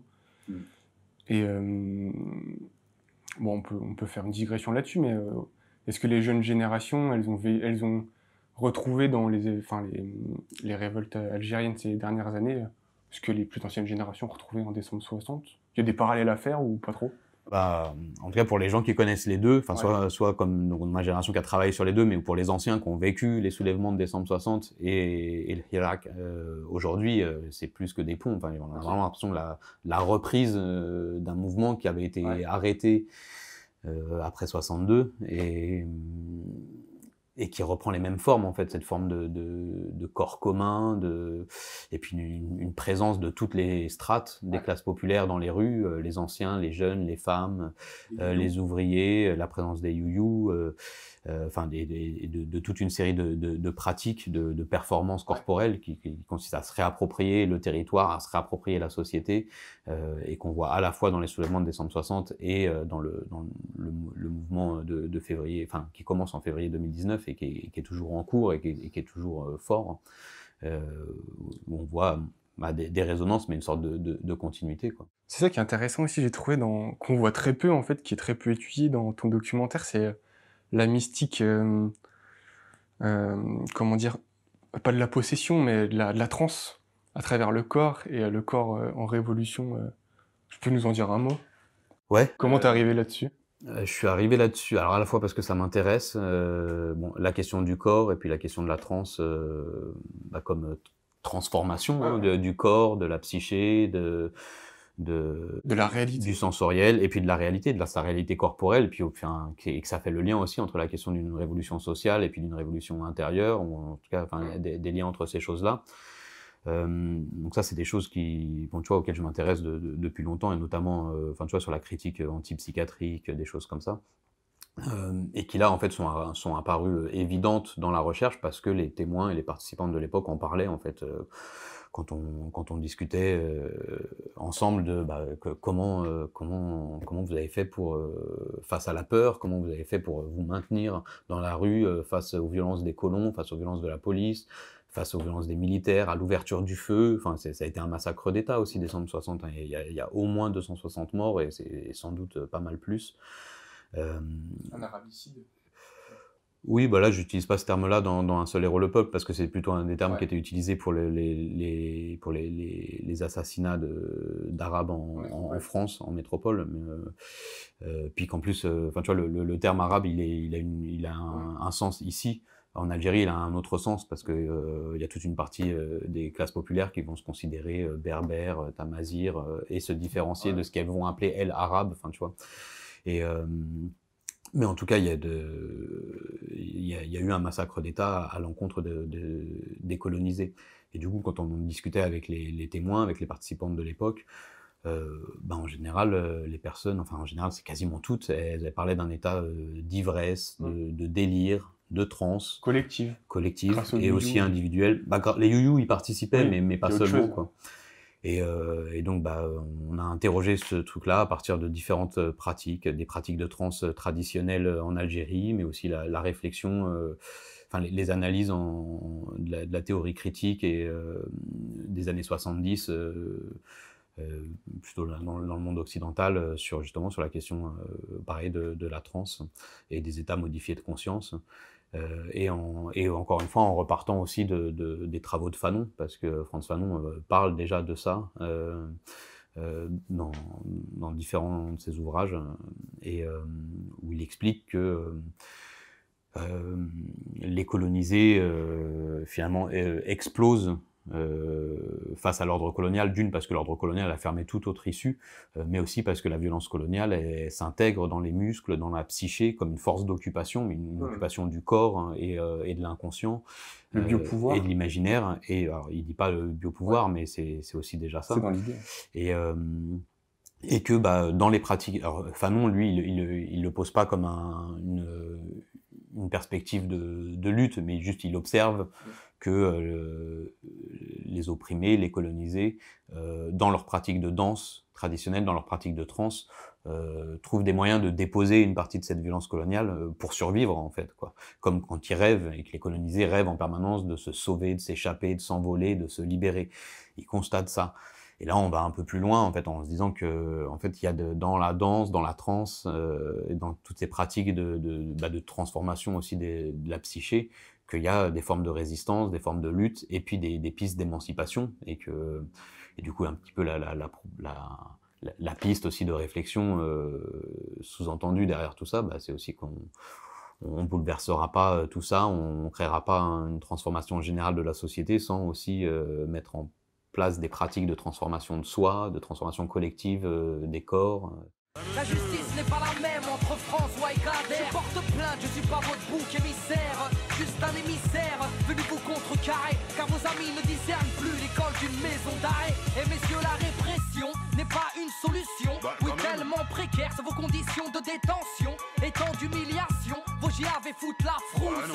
Je porte plainte, il m'a dit penche-toi et tous. Mais bien sûr, à vous entendre, on vous persécute. Du coup, ce qui est trop intéressant, c'est que tu mêles de façon complexe, en plus avec ce que tu viens de nous dire, tu vois, socio, anthropo-histoire, puis il y a tout un versant psychologique. C'est quasiment tu t'appuies sur de la psychologie sociale sur cette question de trans collective, ou tu touches à la psychologie? Ouais, j'y touche. J'ai une formation, en fait, moi j'ai fait mes études, la première partie de mes études à Nanterre, dans un cursus qui s'appelait Sciences humaines, où du coup on avait aussi la psychologie, de la psychanalyse. C'est quand même tu vois, à côté de l'anthropo, de la socio, de l'histoire, enfin c'était vraiment super intéressant, quoi. Ouais. Et donc, enfin c'est vraiment pas les disciplines que je mets qui sont centrales, hein, dans mon approche. Elles sont complémentaires. Ouais, disons que je vais y chercher des outils pour expliquer des choses que la socio-histoire n'arrive pas à expliquer, par exemple. Enfin, tu vois, ces phénomènes de trans collective et de constitution d'un corps commun, la socio-histoire, elle a du mal à proposer un modèle pour analyser ça. Et en fait, c'est pas tant dans la psycho ou dans la psychosociale comme discipline que j'ai trouvé des pistes, mais un peu dans ce qu'on appelait l'analyse institutionnelle dans les années 70, et qui a été beaucoup développée à ce qui était avant de devenir Paris 8 Saint-Denis, qui était la fac de Vincennes, où là il y avait il y avait une approche, tu vois, maintenant on dit un peu transdisciplinaire, mais en fait je dirais moi plutôt indiscipliné, tu vois, enfin qui respecte, ouais, mais qui respecte pas en fait les frontières des disciplines, et qui va puiser un petit peu dans plein de domaines pour essayer justement d'expliquer les états, enfin ce qui a été appelé les états modifiés de conscience, même si la notion est pas très opératoire, mais c'est un champ en évolution, quoi. Ouais, et en même temps qui a été pas mal mis de côté, je pense, depuis la fin de cette séquence. Et bon, voilà. Mais c'est aussi des propositions, hein, de reprendre ces manières d'aborder ces sujets. Et puis plus largement de questionner la manière dont les corps se préparent à rompre, dont les corps à travers différentes pratiques qu'on considère en général pas comme politiques, et qu'on pourrait dire infra-politiques, micro-politiques, comment on s'entraîne dans plein d'activités du quotidien, finalement qui sont déjà des formes de résistance, et comment on s'entraîne à rompre les systèmes de domination, comment on se prépare à surgir, comment on se prépare à se libérer.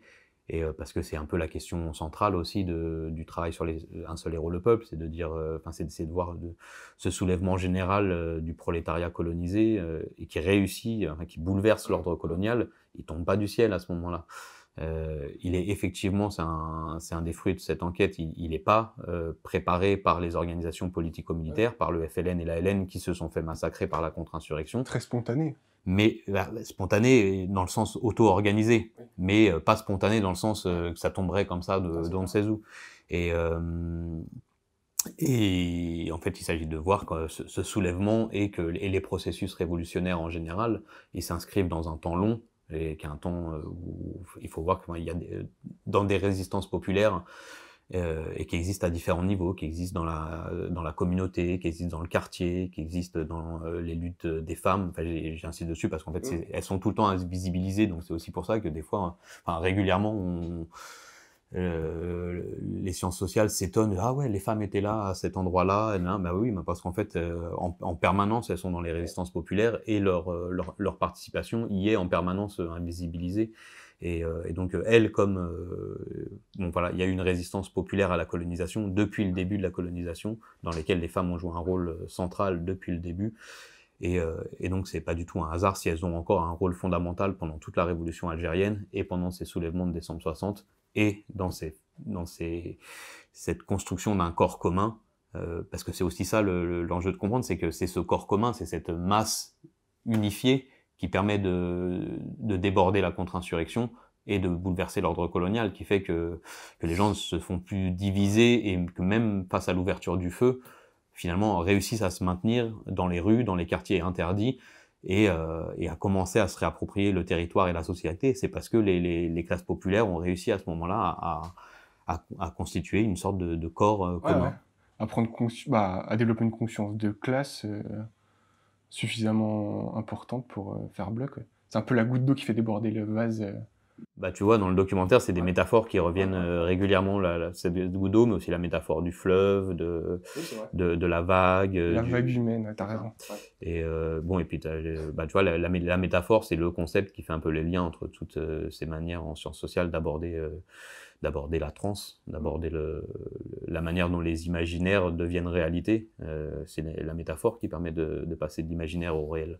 Et ben alors, en parlant d'imaginaire, on va recentrer peut-être un peu sur la police, et plus particulièrement sur la BAC. Je voulais te parler de cet imaginaire, ce que tu appelles la mystique virile de la chasse chez les BACeux. Est-ce que tu peux nous en dire un mot ?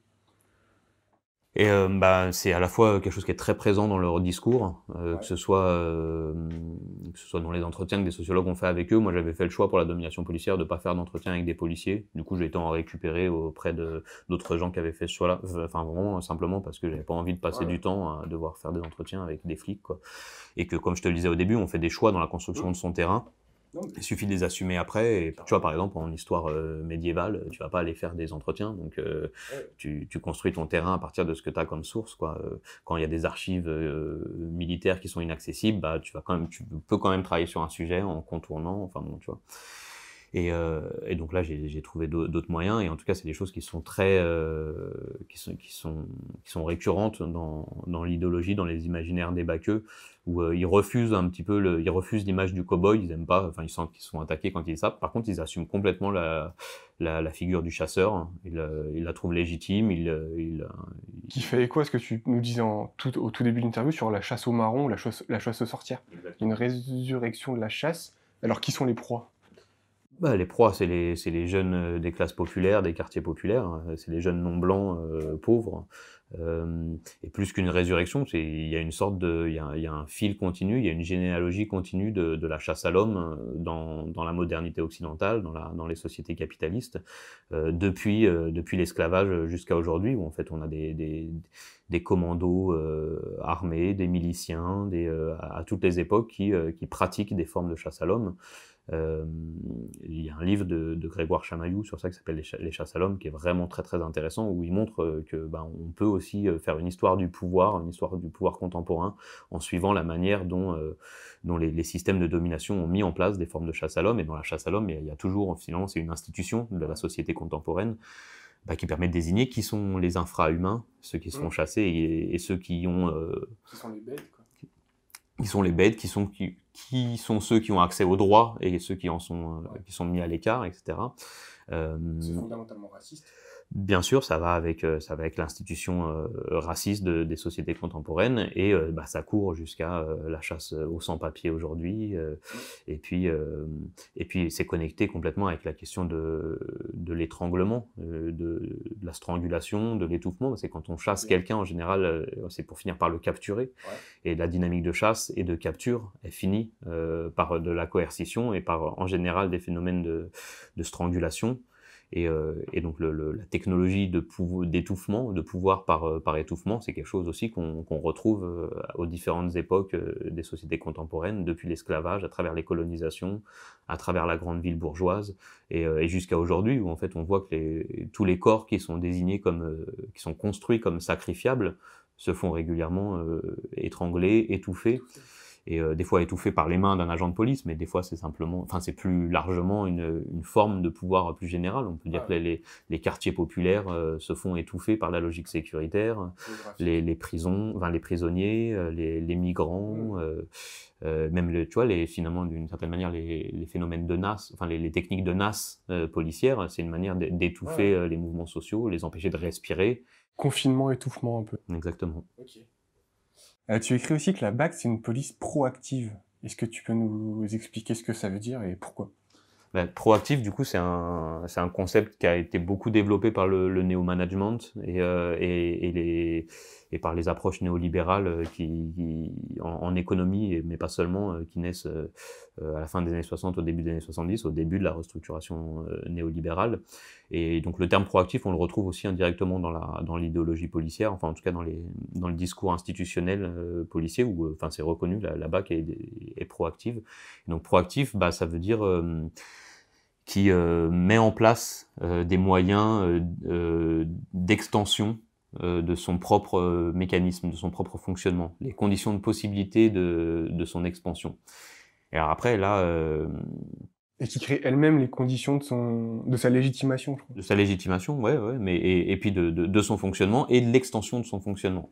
Et ça, c'est quelque chose qu'après, quand tu lis d'autres théoriciens critiques des années 70, par exemple, comme Ivan Illich, Ivan Illich explique que toutes les institutions font ça. L'hôpital crée des maladies, la prison crée de la criminalité, etc., quoi.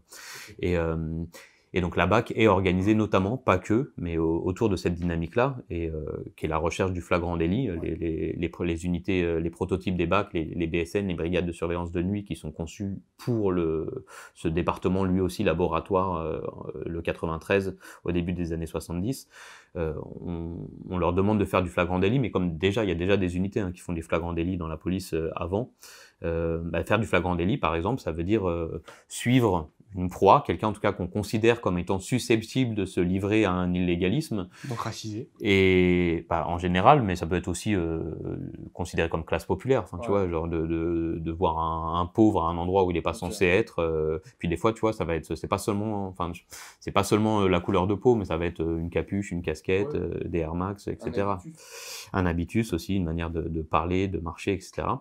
Et où du coup les unités vont se cacher, enfin en tout cas vont accompagner la proie, et soit vont la laisser faire quelque chose pour pouvoir lui sauter dessus, ça s'appelle du saute dessus aussi, au moment où elle le fait, soit vont même, et c'est parce qu'on le retrouve régulièrement chez les BAC, vont même susciter le passage à l'acte, c'est-à-dire proposer à quelqu'un de vendre du shit pour voir s'il va en vendre, lui proposer d'être un indique et donc d'intégrer un réseau de deal et de bosser pour eux et donc en fait de faire du deal et où on retrouve après un autre mécanisme, là c'est autre chose, mais qui fait que en fait la police est connectée avec la criminalité depuis l'origine de la police, c'est-à-dire la police comme institution passe son temps à essayer de faire entrer dans son institution des gens qui viennent de ce que elle définit comme la délinquance ou le milieu ou le banditisme, et donc des gens qui vont être entre les deux, dans les deux domaines. Ça, c'est vraiment auto-alimenter le système policier. La police dit que c'est pour connaître les milieux du banditisme, etc. Mais par principe, ça fait qu'il y a des anciens bandits ou des gens qui sont restés silencieusement des bandits qui sont dans l'institution policière depuis le début. Et après, toujours, il faut se redire que délinquance, criminalité, banditisme, c'est des domaines qui sont délimités par les dominants. Enfin, c'est la loi qui dit ce qui est délinquance, qui est, je veux dire, le jour où il y a une loi qui dit que le cannabis est plus interdit, c'est plus une délinquance, quoi. Et donc bon, voilà, quand l'alcool est prohibé, boire de l'alcool, ce serait être un délinquant, etc. Voilà, et du coup, la dynamique des BAC, enfin la dynamique proactive est mise au centre de l'histoire des BAC dès le début, et c'est notamment ce qui fait Enfin, c'est un des modèles d'explication que je propose, mais que de prototypes au début des années 70, finalement, les BSN vont être mises en place dans la journée aussi, elles vont être généralisées dans la plupart des villes de France, puis systématisées au début des années 90, et puis elles vont être de plus en plus, enfin, leur nombre va grandir, la plupart des commissariats vont mettre en place des unités, puis elles vont être armées de plus en plus, etc., et que ça devient vraiment un dispositif central de l'ère sécuritaire. C'est notamment parce qu'elles ont cette dynamique proactive, c'est-à-dire qu'elles engendrent les raisons pour lesquelles elles sont mobilisées, et à travers tout ça, elles font du chiffre.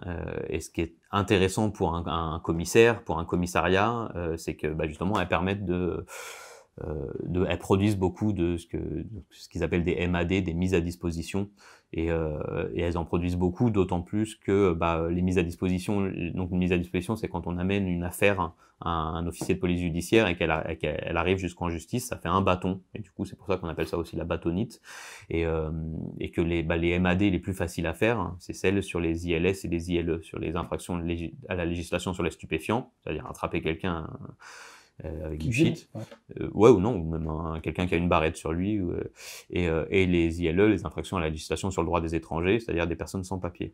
Et donc ça fait à chaque fois un bâton, c'est comme tu vois, attraper un délinquant financier, ça ferait un bâton aussi. Et qu'est-ce qui se passe quand t'as 10 bâtons? Ça dépend, mais par exemple un commissaire qui a envie de faire carrière et de grimper, il va pouvoir dire j'ai fait plein de bâtons ce mois-ci, cette année, et donc il a tout intérêt à développer des bacs par exemple, et donc des bacs qui vont particulièrement prendre en chasse des non-blancs pauvres, des non-blancs parce qu'elles se disent elles vont faire des affaires sur le droit, enfin elles vont trouver des sans-papiers, et pauvres ou de classe populaire en général sur la question des stupéfiants, parce que tu vois, la jeunesse des quartiers riches consomme plein de stupéfiants aussi, hein, mais elle se fait pas arrêter en bas de chez elle pour ça, quoi. Et donc voilà, ces unités-là vont être développées à fond parce que elles répondent à toute une série d'enjeux du capitalisme sécuritaire qui sont à la fois, donc là on parle de cette dynamique du chiffre, mais c'est pas juste ça, c'est qu'aussi elles participent fondamentalement au renforcement de la ségrégation des quartiers populaires, et que ça c'est un des piliers du fonctionnement de cette société. Et puis il y a tout un volet économique aussi, un business de la sécurité, du maintien de l'ordre, de la domination policière, et de ce que tu en écris. Et attends, parce qu'on ne se l'est pas dit, mais les commissaires ont aussi ont des primes à l'activité. C'est-à-dire que plus ils font de MAD, plus ils ont de primes aussi. Donc en fait, il y a un enjeu carriériste énorme derrière la politique du chiffre, et c'est flippant. Alors je reviens du coup sur ma question, sur le volet économique et le marché de la coercition. Tu dis que la France, elle fait office de vitrine à travers le monde, d'ailleurs depuis la guerre d'Algérie et d'Indochine. Et est-ce que c'est encore vrai? Est-ce que la France est toujours un modèle avec des gros guillemets, mais de coercition à travers le monde dans les régimes autoritaires? Elle est reconnue auprès des États du monde entier comme étant détentrice d'un répertoire, d'un savoir-faire en termes de répression. Et c'est elle qui met en place des vitrines. C'est-à-dire, par exemple, elle utilise la dite bataille d'Alger, de janvier à septembre 57, comme une vitrine. Enfin, l'armée française s'est servie de ça comme une vitrine de son excellence en écrasement des ennemis intérieurs. Et du coup, c'est une super excellence. Et pour des militaires, oui, et pour des industriels de l'armement, et etc., et pour des dirigeants, savoir en finir avec son ennemi intérieur et domestiquer ces classes populaires, c'est super intéressant. Et donc c'est aussi le travail sur Un seul héros le peuple, c'est de montrer que c'est des mythes aussi, c'est des fictions. C'est que justement en décembre 60, il y a une insurrection généralisée des classes populaires en Algérie, 3 ans après la bataille d'Alger, et donc ces choses-là ne sont pas vraies. Et tout ça aussi donc pour dire qu'il faut pas croire les fictions qui sont mises en place par la contre-insurrection. Et ces fictions, elles sont notamment de dire que la contre-insurrection, ça marche très bien, que ça permet de pacifier. C'est eux qui disent pacifier, tu vois, de ramener l'ordre, etc. Moi, mon travail, il consiste plutôt à montrer que la contre-insurrection, elle se généralise dans le monde entier, pas parce qu'elle réussit à maintenir de l'ordre, mais plutôt parce qu'elle crée des formes de guerre de basse intensité, longues et profitables. Elle crée des guerres de plusieurs années, l'Afghanistan, l'Irak. Comme c'est déjà une guerre longue, la guerre d'Algérie. Là, l'armée française est au Sahel. depuis 2012, je crois. Donc, tu vois, ça fait 9 ans. Qu'est-ce qu'elle y fout d'ailleurs? Bah, on peut en parler aussi, mais elle y fait, comme ils le disent d'ailleurs très clairement, elle défend les intérêts de la France là-bas. Après, il y a différents intérêts. Il y a des intérêts énergétiques, il y a des intérêts stratégiques et diplomatiques, c'est-à-dire une présence sur place. Il y a aussi des choses qui sont peut-être de l'ordre même plus symbolique, mais c'est-à-dire elle y défend le rang de la France, c'est-à-dire le fait que la France soit le gendarme du Sahel, ça lui donne une place dans les institutions internationales, une crédibilité. Elle apporte la démocratie, quoi. Ça, elle fait croire ça aussi. Ça, c'était le répertoire de légitimation jusqu'au début des années 2000. Maintenant, vraiment, le répertoire de légitimation, c'est l'antiterrorisme. Elle dit elle protège l'Europe du terrorisme, sachant qu'il n'y a jamais un terroriste issu du Sahel qui a fait un attentat en France. Hein, tu vois.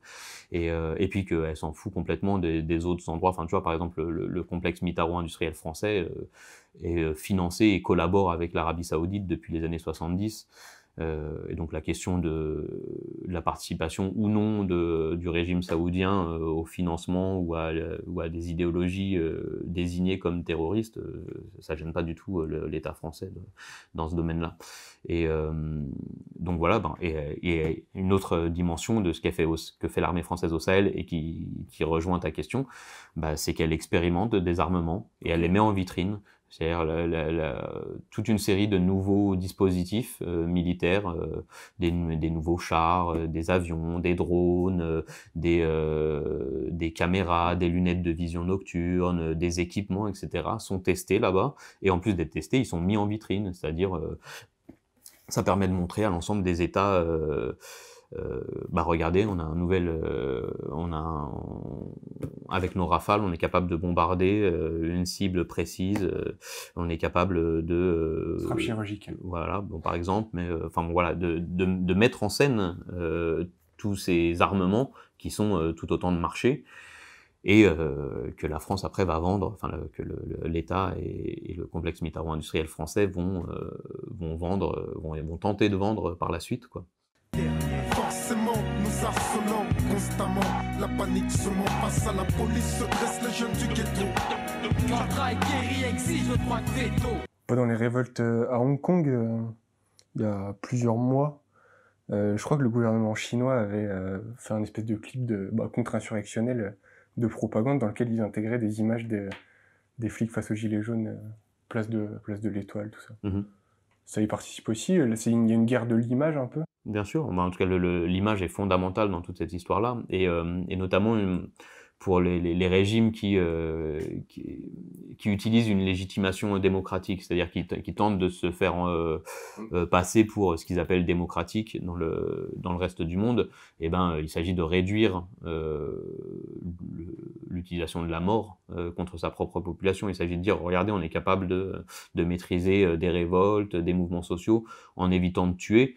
Et c'est pas tant par humanisme que parce que ça coûte cher médiatiquement et politiquement des morts, et puis que ça déclenche aussi d'autres révoltes, et du coup sur ça, oui, l'État français et la police française dans les supermarchés internationaux de la défense et de la sécurité ont mis en avant la gestion des gilets jaunes comme eux ont considéré comme une super gestion où ça a très peu propre parce que ça a pas tué, et en même temps de l'autre côté de montrer que ça a mutilé beaucoup, eux ça leur bat, parce que tu vois la plupart des régimes qui achètent des armements intermédiaires, tu vois l'équivalent de flashballs, des grenades, etc. Aux industries françaises, il faut pas se mentir, c'est ça qu'ils recherchent, hein. Ils cherchent à blesser, à mutiler, à terroriser leur population. Justement, est-ce qu'on peut parler un peu des armes dites non létales? Est-ce que tu as pris le temps d'étudier cette question? Comment se porte ce marché? Est-ce qu'elles sont vraiment non létales? C'est pour ça que je disais armement intermédiaire, pour pas reprendre, parce que là, le non létal fait partie de la propagande, fait partie du marketing, de la publicité. Quand j'avais été faire une sorte de reportage à Millipol en 2017, donc le salon mondial de la sécurité et des armements, et qui est organisé par la France, en France, et du coup qui permet à des industriels du monde entier de venir passer des contrats et puis voir ce que la France fait et puis qu'ils donnent une place. Ils t'ont laissé rentrer là-dedans. Ouais, bah pareil encore une fois, tu vois, oui, je me suis aménagé une manière d'entrer, mais en même temps, tu vois, le salon mondial de l'armement et de la sécurité, ils ont pas fait gaffe, quoi. Enfin, je suis rentré avec mon nom, avec une vraie carte et tout, quoi. Et bah aussi après, tu vois, je suis chercheur en sciences sociales, il y a un truc sur lesquels bon, tu peux pas vraiment, enfin tu vois, ils auraient pu me dire non sans le justifier. Bon. Et en fait, le truc c'est aussi ils sous-traitent à des entreprises de sécurité privée. Voilà, exactement.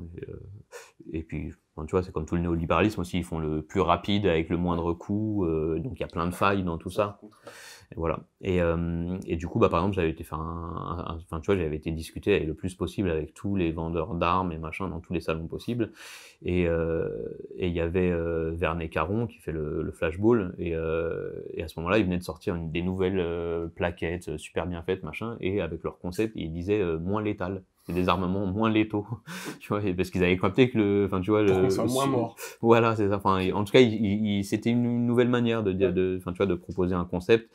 Parce qu'il y a un enjeu à dire que ça tue pas et à faire croire que ça viendrait remplacer les armements justement létaux, alors qu'en fait depuis l'origine de ces armements-là, ça n'a jamais remplacé, ça s'ajoute, ça fait des mutilations en plus. Et puis si je dis pas de bêtises, Paul Rocher dans Gazier mutilé soumettre, il dit bien que la non-létalité des armes, c'est pas l'État qui la détermine, c'est les vendeurs, les industriels, donc il y a un conflit d'intérêts énorme, quoi. Ça dépend aussi complètement comment tu t'en sers. Et puis il y a plein de gens qui se font tuer par la police en étant étranglés, hein, c'est-à-dire, avec des techniques de combat, avec des. Et oui, c'est un marché fondamental, c'est un marché en expansion continue, et c'est un marché sur lequel les industries françaises sont très très bien placées au niveau international. Et là, il y a un réarmement, si je dis pas de bêtises, de la police nationale en termes d'armes à feu, enfin vraiment létales, quoi, pour le coup. Même si la distinction... Elles ont eu des fusils d'assaut. Ouais. Mais là, même dans la police enfin, je vais dire des conneries, mais de quartier au quotidien qu'on côtoie, les flics sont de plus en plus armés avec des vrais armes. Après, ils ont toujours eu accès à des pistolets, enfin, tu vois, à des armes à feu, mais effectivement, depuis Sarkozy, ils ont eu des fusils d'assaut. Et en général, tu vois, c'est censé les avoir dans le coffre et non chargés, mais en fait, il y a de plus en plus d'histoires où ils sont chargés, où ils les sortent. Et puis en fait, avec tout le déploiement de l'antiterrorisme, maintenant ils patrouillent avec les fusils d'assaut. Et oui, et ça c'est il y a une collaboration entre ce on parlait tout à l'heure, tu vois, la mystique de ces unités de chasse et qui résonne avec la virilité aussi. Enfin, tu vois, ils veulent être le plus armés possible parce qu'ils veulent se sentir puissants, ils veulent faire exister aussi leur capacité à soumettre et avec ces armements. Et ça résonne complètement avec les intérêts des industriels qui eux, ont besoin d'en vendre le plus possible. Et puis et c'est une logique que j'avais vue très clairement à Millipol, en fait. Et puis qui m'avait été expliquée clairement par les industriels. Ils disaient que le plus possible, ils s'arrangent avec les états-majors policiers pour avoir le droit de prêter des prototypes à des unités policières. Alors, et avoir des retours d'expérience. Comme ça, les policiers leur disent à la fois « Ah bah ça c'est bien, mais peut-être qu'on pourrait mettre un manche un peu plus léger, ou peut-être qu'on pourrait faire un truc pour qu'on puisse le sortir et dégainer plus vite, etc. » Donc là, ils vont pouvoir améliorer leur truc pour qu'il y ait une demande de police. Mais en plus, donc les policiers, une fois que tu leur mets dans les mains, ça c'est vraiment socio-historique, enfin tu le vois, genre, ils revendiquent d'en être dotés. Ouais. Et puis une fois qu'une unité est dotée d'un armement, les autres unités demandent à l'avoir aussi. Okay. Et donc c'est parfait pour les industriels. Et en général, poussent à l'armement. Bien sûr, ils poussent ça. Et puis il y a un enjeu après, même donc pour les états-majors et pour les directions politiques, dire qu'elles arment la police parce qu'elles vont flatter aussi un électorat d'extrême droite, un électorat réactionnaire qui est lui-même suscité à désirer ça par les grands médias dominants et qui sont eux-mêmes tenus par des marchands d'armes. Tout est lié. Et est-ce que tu avais écouté le podcast Arte sur ce groupe de policiers sur WhatsApp qui avait fuité? Et il y avait des propos xénophobes, racistes, misogynes, d'une violence énorme. Et il y avait tout ce côté mystique survivaliste, des flics qui se surarment chez eux, qui ont, au cas où ça parte en guerre civile ou je sais pas quoi. C'est un phénomène marginal dans la police, tu penses, ou... Bah, moi, j'ai pas travaillé dessus, donc je peux pas te dire, mais ça m'étonnerait pas que ce soit pas du tout marginal, parce que, et je pense que c'est plutôt lié, enfin, c'est ce qu'on voit aussi dans toute l'extrême droite. Il y a un survivalisme d'extrême droite qui cesse de monter en puissance, qui est aussi accompagné par le fait que c'est un marché. Enfin, tu vois, tous les gadgets, tous les machins qu'on leur vend. Enfin, il y a des entreprises, des sites internet qui vendent des formations. Enfin, c'est vraiment un marché gigantesque, quoi. Bon, après, ça résonne avec les peurs d'effondrement. Écosystémique, mais eux, c'est pas pour survivre en forêt face à des inondations. Ce qu'ils imaginent, c'est la guerre, c'est ce qu'ils appellent la guerre civile raciale, et donc il y a vraiment une idéologie, un imaginaire qui est déployé complètement par l'extrême droite, ce qu'on a appelé aussi la nouvelle droite depuis les années 70, et qui est maintenant devenu un imaginaire international, et donc qui a des enjeux économiques, et encore une fois, comme tout au long de l'histoire policière, l'extrême droite et la police se chevauchent. Ça va être pas beau, mais en sociologie, on dit elles sont consubstantielles et coextensives. Consubstantielles, c'est elles ont la même substance. Camoulox. Camoulox, voilà. Et consubstantielles, elles ont la même substance, et coextensives, elles s'étendent en même temps. Okay. C'est plus que un chevauchement. Toi, tout à l'heure, tu as dit une perméabilité, je trouvais que c'était pas mal aussi. Mais c'est plus qu'une perméabilité, parce qu'une perméabilité, tu es l'un contre l'autre et il y a des éléments qui passent de l'un à l'autre. Là, vraiment, ça s'auto-renforce. Historiquement, la police, l'armée et l'extrême droite, elles sont consubstantielles et coextensives. Et justement, dans La domination policière, tu cites l'historien Maurice Rachfus, je ne sais pas si je le prononce bien, on ne devient pas impunément policier. Tu peux étayer? Ce qu'il veut dire, c'est que c'est pas n'importe qui déjà cherche à rentrer dans la police. Donc, en fait, il parle d'une sorte de tri sociologique qui se fait en amont. Chez les personnes qui vont rentrer dans la police, il y a des personnes qui ont déjà une sorte de désir d'utilisation de la force, de la coercition. On va trouver il y a une grande partie d'enfants, de policiers, enfin où il y a des policiers, des gendarmes, des militaires dans la famille, et qui vont continuer ça parce qu'ils s'inscrivent là-dedans. Donc à la fois ils sont les héritiers d'un imaginaire, d'une pratique. Il y a aussi effectivement une petite minorité de gens qui croient qu'ils vont aller défendre la veuve et l'orphelin. Mais ces gens-là, très très rapidement, en fait, parce que la formation se fait pas dans les écoles de police. Il y a un tout petit peu de formation, et en plus vraiment, ça a très peu d'impact. La formation se fait sur le terrain, elle se fait auprès des autres policiers, et donc il y a toute une série de pratiques policières qui sont instituées par la pratique quotidienne de la police, mais pas tellement par des écoles et par de la formation en dehors. Et donc ces policiers-là qui rentrent en croyant qu'ils vont défendre la veuve et l'orphelin, s'ils y croient vraiment, ils font partie de cette toute petite minorité qui sort très rapidement de la police. Ou qui deviennent lanceurs d'alerte. Ouais, et se font marginaliser, et voire, s'ils lâchent pas l'affaire, se font exclure de la police. Okay. Et les autres, ça, on l'avait bien montré dans un entretien que j'avais fait justement avec une personne qui avait quitté la police, parce que justement, elle y croit. Enfin, elle était rentrée pour sauver la veuve et l'orphelin, elle avait vu que c'était pas du tout ça, et qui racontait exactement ce mécanisme par lequel, en fait, par le travail policier de terrain, elle devenait de plus en plus raciste, de plus en plus agressive, et que finalement, c'est en faisant le travail de police qu'on devient policier, et que on voit que le travail de policier, c'est diffuser une violence, une férocité raciale. Et donc lui, petit à petit, commençait à légitimer ça, et à y prendre goût, et à se transformer. Et c'est ça que dit Rachfus. Il y a eu le Beauvau de la sécurité, récemment, ou qui se tient encore, je sais pas. Qu'est-ce qu'ils demandent, les syndicats de police? C'est quoi leurs revendications? Plus d'argent, plus d'armes? Ça dépend desquels, mais ceux qui sont le plus en vue, ils demandent en permanence plus de pouvoir. Ils disent de reconnaissance aussi, c'est-à-dire, mais des choses symboliques. Mais c'est vrai que c'est important dans leur logique. C'est quelque chose qui est assez fondamental, mais ça, c'est en réaction aussi à la montée en puissance des révoltes et d'un mouvement social contre les violences d'État, où ils sont touchés par le fait que dans les rues,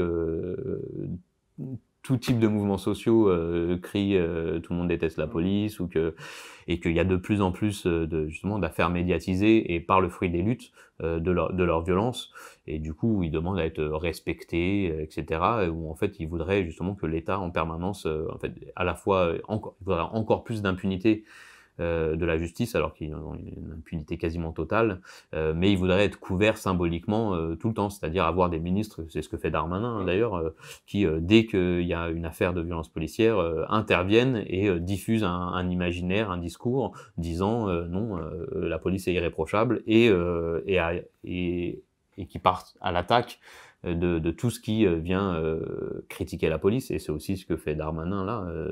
Je veux dire, quand il menace n'importe quel intervenant médiatique qui a dit quelque chose sur la police de porter plainte contre, qu'il puisse le faire ou pas, mais judiciairement, il le fait quand même. Et c'est là qu'on voit que il n'y a pas une insularité complète. Enfin, c'est une collaboration entre les gros syndicats de police et l'État. Cette revendication permanente de toujours plus de pouvoir policier. Et il y a un personnage aussi qui médiatiquement a fait pas mal de bruit ces dernières années. Je sais pas si tu le suis depuis longtemps, c'est le préfet Didier Lallement. Comment il se positionne dans ce système de domination policière? C'est un catalyseur des violences sur Paris ou... C'est un rouage, quoi. C'est un rouage exemplaire. Il est assez exemplaire des mécanismes dont je parle dans la domination policière. Après, le jour où lui il sautera, ils en mettront un autre qui fera à peu près pareil. Bon, effectivement, lui a l'air très volontariste du point de vue de toutes les dynamiques dont on parle depuis tout à l'heure, de brutalisation, d'enférocement, de faire taire toute opposition. C'est aussi pour ça qu'il a été mis à ce poste-là, hein, et qu'il a fait carrière. Et d'ailleurs, tu regardes l'immense majorité des policiers, cadres ou de base, qui soit ont été médiatisés pour leur violence, soit ont couvert des violences policières. En fait, ils font que grimper dans la hiérarchie.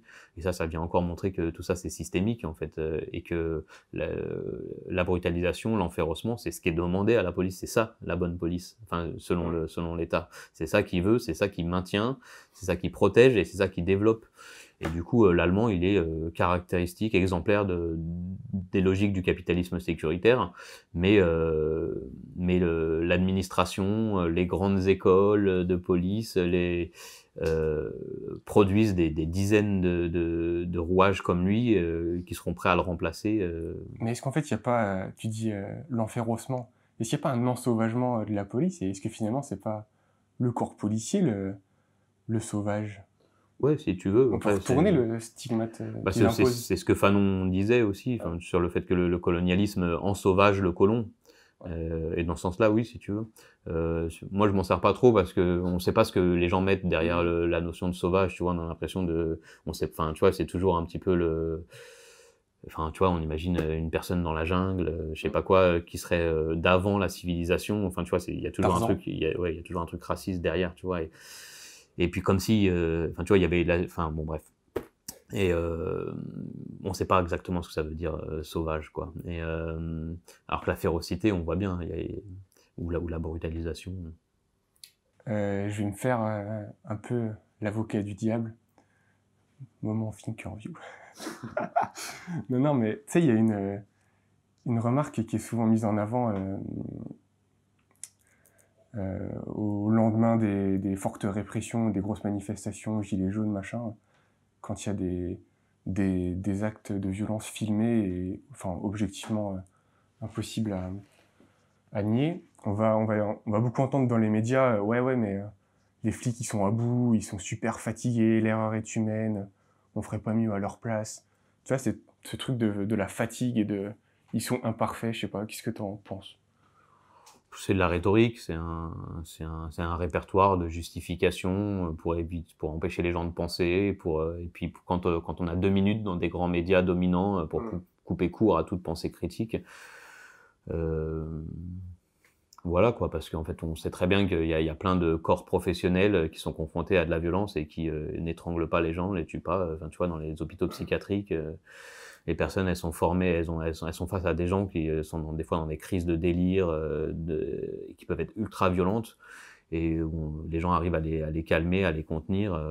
Je suis vraiment en train de dire que je suis en train de dire, en tout cas, on peut, tu vois, mais enfin, je suis pas en train de dire que, enfin, moi, par exemple, c'est pas mon enjeu que on invente des forces de police qui réussissent à contenir les gens sans leur faire du mal, tu vois, genre, par exemple, sur les trucs de désescalade ou je sais pas quoi.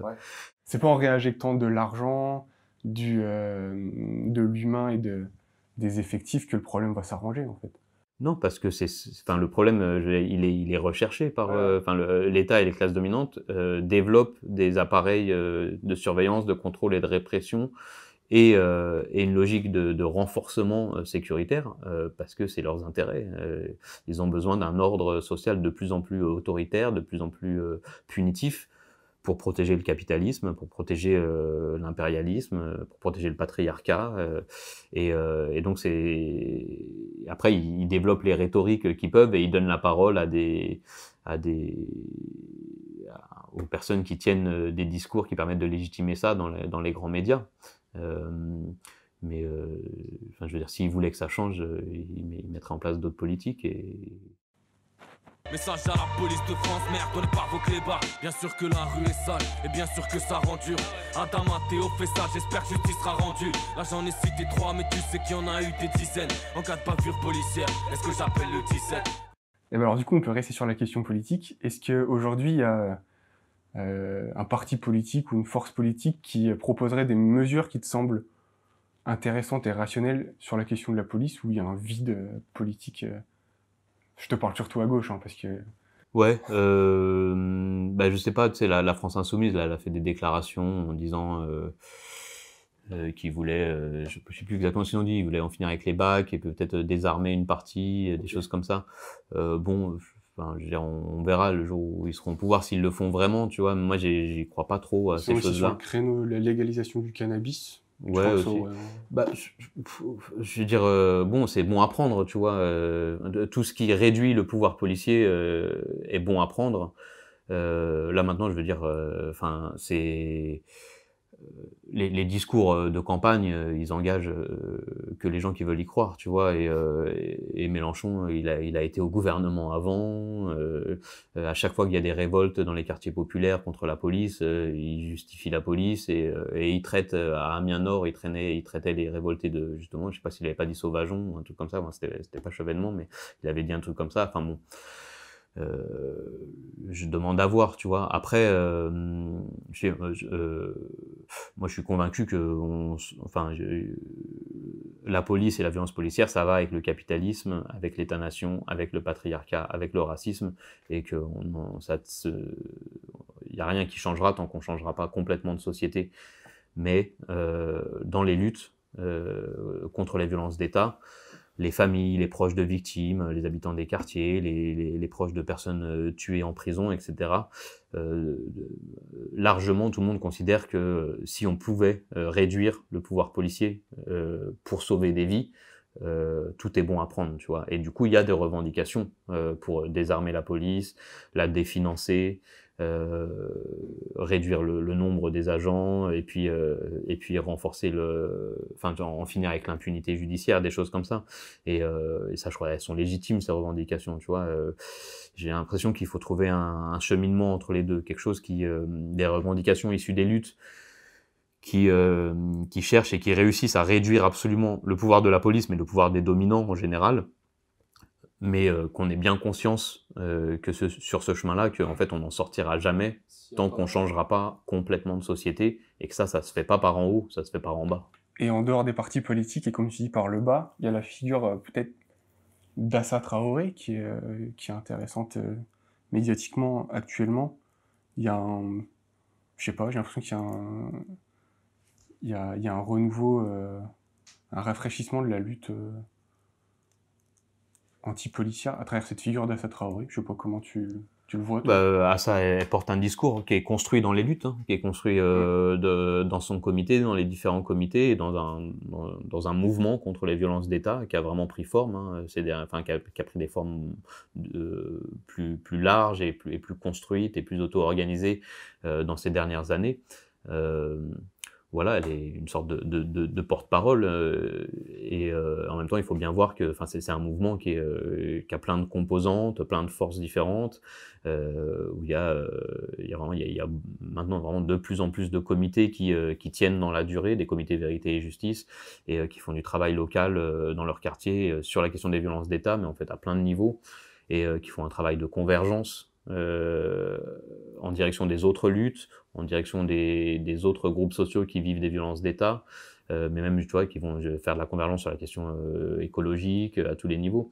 Et Et est-ce que finalement la question de la domination et de l'écrasement policier, c'est pas le point de convergence qui paraît le plus stratégique et objectif entre justement les populations de banlieues racisées qui vivent ça depuis les années 70-80 et les populations plus rurales qu'on a retrouvées dans les Gilets jaunes, qui n'ont pas les mêmes revendications à la base, mais qui ont eu la même réponse violente du système? Là, il y a un point de convergence, il y a un tampon, d'après ouais, toi? il y a eu, quand les gens vivent des choses liées et veulent bien ouvrir les yeux, oui, il y a eu pendant les Gilets jaunes justement des groupes sociaux qui vivaient pas la férocité policière, qui ont ouvert les yeux dessus. Après, il faut aussi se rappeler que pendant le mouvement des Gilets jaunes, les forces de gauche institutionnelles, directement, ce qu'elles ont été faire, c'était demander l'arrêt de toute une série de dispositifs policiers pour les manifestations de centre-ville, tu vois. Et donc, ça les gênait pas du tout que ça continue dans les quartiers populaires, quoi. Et c'est pour ça, enfin, je veux dire, c'est des régimes, à la fois le régime de répression des Gilets jaunes est pas le même que le régime d'oppression quotidienne des quartiers populaires. Il y a des liens entre les deux, mais c'est pas les mêmes. Et on voit bien que la classe politique, et notamment la gauche institutionnelle, son enjeu, c'est d'avoir le pouvoir et de le reprendre et de le garder. Et c'est pas tellement un changement complet de société. Et donc, enfin, je crois que les vrais moments où il y a convergence, c'est quand les gens font des choses ensemble. Et donc, les gens ont fait des choses ensemble sur les ronds-points. Les gens font des choses ensemble, par exemple, maintenant c'est constitué un réseau d'entraide vérité et justice, dans lequel il y a à la fois les comités vérité et justice pour des personnes qui ont été tuées par la police, mais il y a aussi des mutilés gilets jaunes, des blessés de la police, et donc il y a des gens qui ont différents parcours, qui habitent dans différents territoires, et qui s'organisent ensemble, et qui construisent du coup un discours politique, une stratégie, une lutte en commun. Et ça, c'est une véritable convergence. Ouais. Alors j'ai une question un peu Nostradamus, t'es pas obligé d'y répondre, parce que ça demanderait de se projeter peut-être un peu loin, mais s'il y avait une convergence vraiment qui changerait d'ampleur entre les populations gilets jaunes et les populations des quartiers populaires, enfin je veux dire numériquement, dans les manifs, si on voyait que les deux groupes sociaux convergeaient, et que numériquement, et même qualitativement dans la manif, enfin je sais pas, les manifs prendraient une autre ampleur, et autant je pense dans la répression, mais que dans le, je sais pas comment t'expliquer ça, mais enfin on assisterait à une vraie, pour reprendre un peu les expressions dans Un seul héros, mais une vague humaine encore plus importante. Moi j'ai l'impression, en ayant participé au mouvement des Gilets jaunes, à la fois à Toulouse et à Paris, qu'il n'y avait pas enfin là où je l'ai vu, je l'ai entendu dans d'autres villes, peut-être c'était différent, mais il n'y avait pas de rupture quartier populaire Gilets jaunes. Et j'ai assisté à des scènes, et enfin même tout le long du mouvement, une présence forte, et jusqu'en première ligne, d'habitants des quartiers populaires, impliqués aussi sur les ronds-points, etc., où les gens ont fait des choses ensemble, et où justement ça a donné des formes qui ressemblaient à celles de décembre 60, des formes de corps communs, où on avait l'impression, malgré les nuages de gaz, malgré les armes mutilantes, d'être devenu incontrôlable par la police, et de pouvoir aussi s'emparer de quartiers interdits. Enfin, les moments en décembre 2018, là, dans le 15e et le 16e à Paris, c'était incroyable, quoi. C'était insurrectionnel, c'était généralisé, il y avait vraiment différentes strates des classes populaires qui étaient là, la police n'arrivait plus à gérer. Voilà. Mais et après, tout ça, il faut aussi se dire que ce moment de bouleversement, là, de l'ordre des choses, enfin, l'insurrection, c'est un point de départ. Si ça s'arrête là, le système de pouvoir reprend les manettes, et il met en place la répression, et puis après, ça reprend comme avant. Et donc c'est un point de départ, ça veut dire qu'il faut qu'on réussisse à s'auto-organiser du point de vue de tout le reste, c'est-à-dire alors être capable de résister aux violences de la police, puis parce qu'après c'est l'armée hein, qu'on t'envoie quoi, mais donc de résister dans la rue, et en fait de résister c'est aussi se défendre et se protéger quoi, et donc des pratiques de soins, des pratiques d'autodéfense populaire, mais ça veut dire en fait destituer, défaire les structures, les institutions de cette société, donc ça veut dire rompre avec la propriété privée et mettre en place des formes de gestion collective du territoire, de l'alimentation, du logement, des formes de décision en démocratie directe, ça veut dire des conseils, des assemblées, des choses comme ça. Et puis en plus, à côté de l'insurrection, il y a aussi, enfin, je pense une des armes fondamentales, c'est la grève générale. Parce que tout le système tient sur le travail et la production, notamment, pas que, mais il tient sur ça. Et que du coup se donner les moyens de bloquer toute la production économique, de bloquer les flux aussi, surtout de ça, bloquer les routes, de bloquer tout ce qui fait fonctionner ce système-là, et en parallèle de construire ce qui va le remplacer, donc de construire des formes de vie collective, autogestionnaire. Du coup, c'est cool, parce qu'on finit sur une note positive et une touche d'espoir. C'est l'idée que, paradoxalement, plus le système se renforce de la domination et sans féroce, plus les résistances se font aussi nombreuses et organisées, et il crée peut-être finalement lui-même les conditions de son propre écroulement. Je sais pas ce que t'en penses. Bah, le système crée ses propres crises, parce qu'en fait, ces dynamiques internes, c'est l'accumulation de capital. Donc, dans un système fermé, une planète, il y a un moment, quand t'as tout pillé, tout dévoré, ça devient de plus en plus difficile d'accumuler. Et puis, en plus, le capitalisme a besoin d'accumuler toujours plus. Donc ça, il crée ses propres crises. Et pour encadrer ces crises, il ne cesse de développer des appareils de répression. Et donc, quand les gens se révoltent à cause des crises et que tu augmentes la répression, les prisons, etc., ça veut dire qu'il y aura d'autres révoltes, et des révoltes de plus en plus massives. Ça, c'est dans la logique interne du système capitaliste et des systèmes de domination. Il y a cette dynamique de crise, et qui deviennent de plus en plus récurrentes. Et d'ailleurs, le néolibéralisme est une sorte de système en crise permanente. En fait, les crises s'enchaînent depuis toujours. Et puis, depuis le début des années 70, c'est apparemment dans une grande crise dans laquelle il y a des nouvelles crises, etc. Donc ça, le système crée ça. Après, c'est pas lui qui crée nos résistances. Ça, c'est nos volontés de vie, c'est la bienveillance, c'est la tendresse, c'est la solidarité, enfin c'est nos imaginaires, ça c'est nous, c'est les dominés, les exploités, les opprimés qui les créent. Et du coup, il y a un enjeu à cultiver ça aussi, à cultiver une culture populaire, des mémoires de lutte, et puis à s'investir, à s'impliquer fondamentalement dans les moyens de construire une société différente, et de le faire au jour le jour, et d'avoir confiance en nous, puis et de cultiver l'espoir aussi De pas surestimer l'ennemi aussi. C'est que nous disait Friot, on a tendance à surestimer alors que c'est des gros glands, quoi. Exactement. Bah il faut ni le surestimer ni le sous-estimer, oui. Et il faut l'estimer. Et ça veut dire mener l'enquête. C'est-à-dire se donner aussi des moyens aussi que la recherche ce soit pas juste les universités. Ouais. Et quand c'est les universités, que ça sorte des universités. Mais donc ça veut dire dans les luttes et partout où on vit, créer des moyens d'une recherche critique, populaire, qui nous permettent de comprendre comment fonctionne le système, et de trouver des moyens, de fabriquer des moyens de s'en débarrasser. Yes. Merci Mathieu. On va s'arrêter là pour aujourd'hui. Peut-être qu'il y aura d'autres épisodes avec toi, parce qu'il y a tellement de choses à aborder. Donc on rappelle, en septembre ressort une édition de La domination policière chez La Fabrique. Ouais, une nouvelle version. Septembre, ouais, si, je crois. Normalement, ça devrait être... Inch'Allah. On va voir. Une édition augmentée. On retrouve ton projet Un seul héros le peuple sur le site unseulehérolepeuple.org.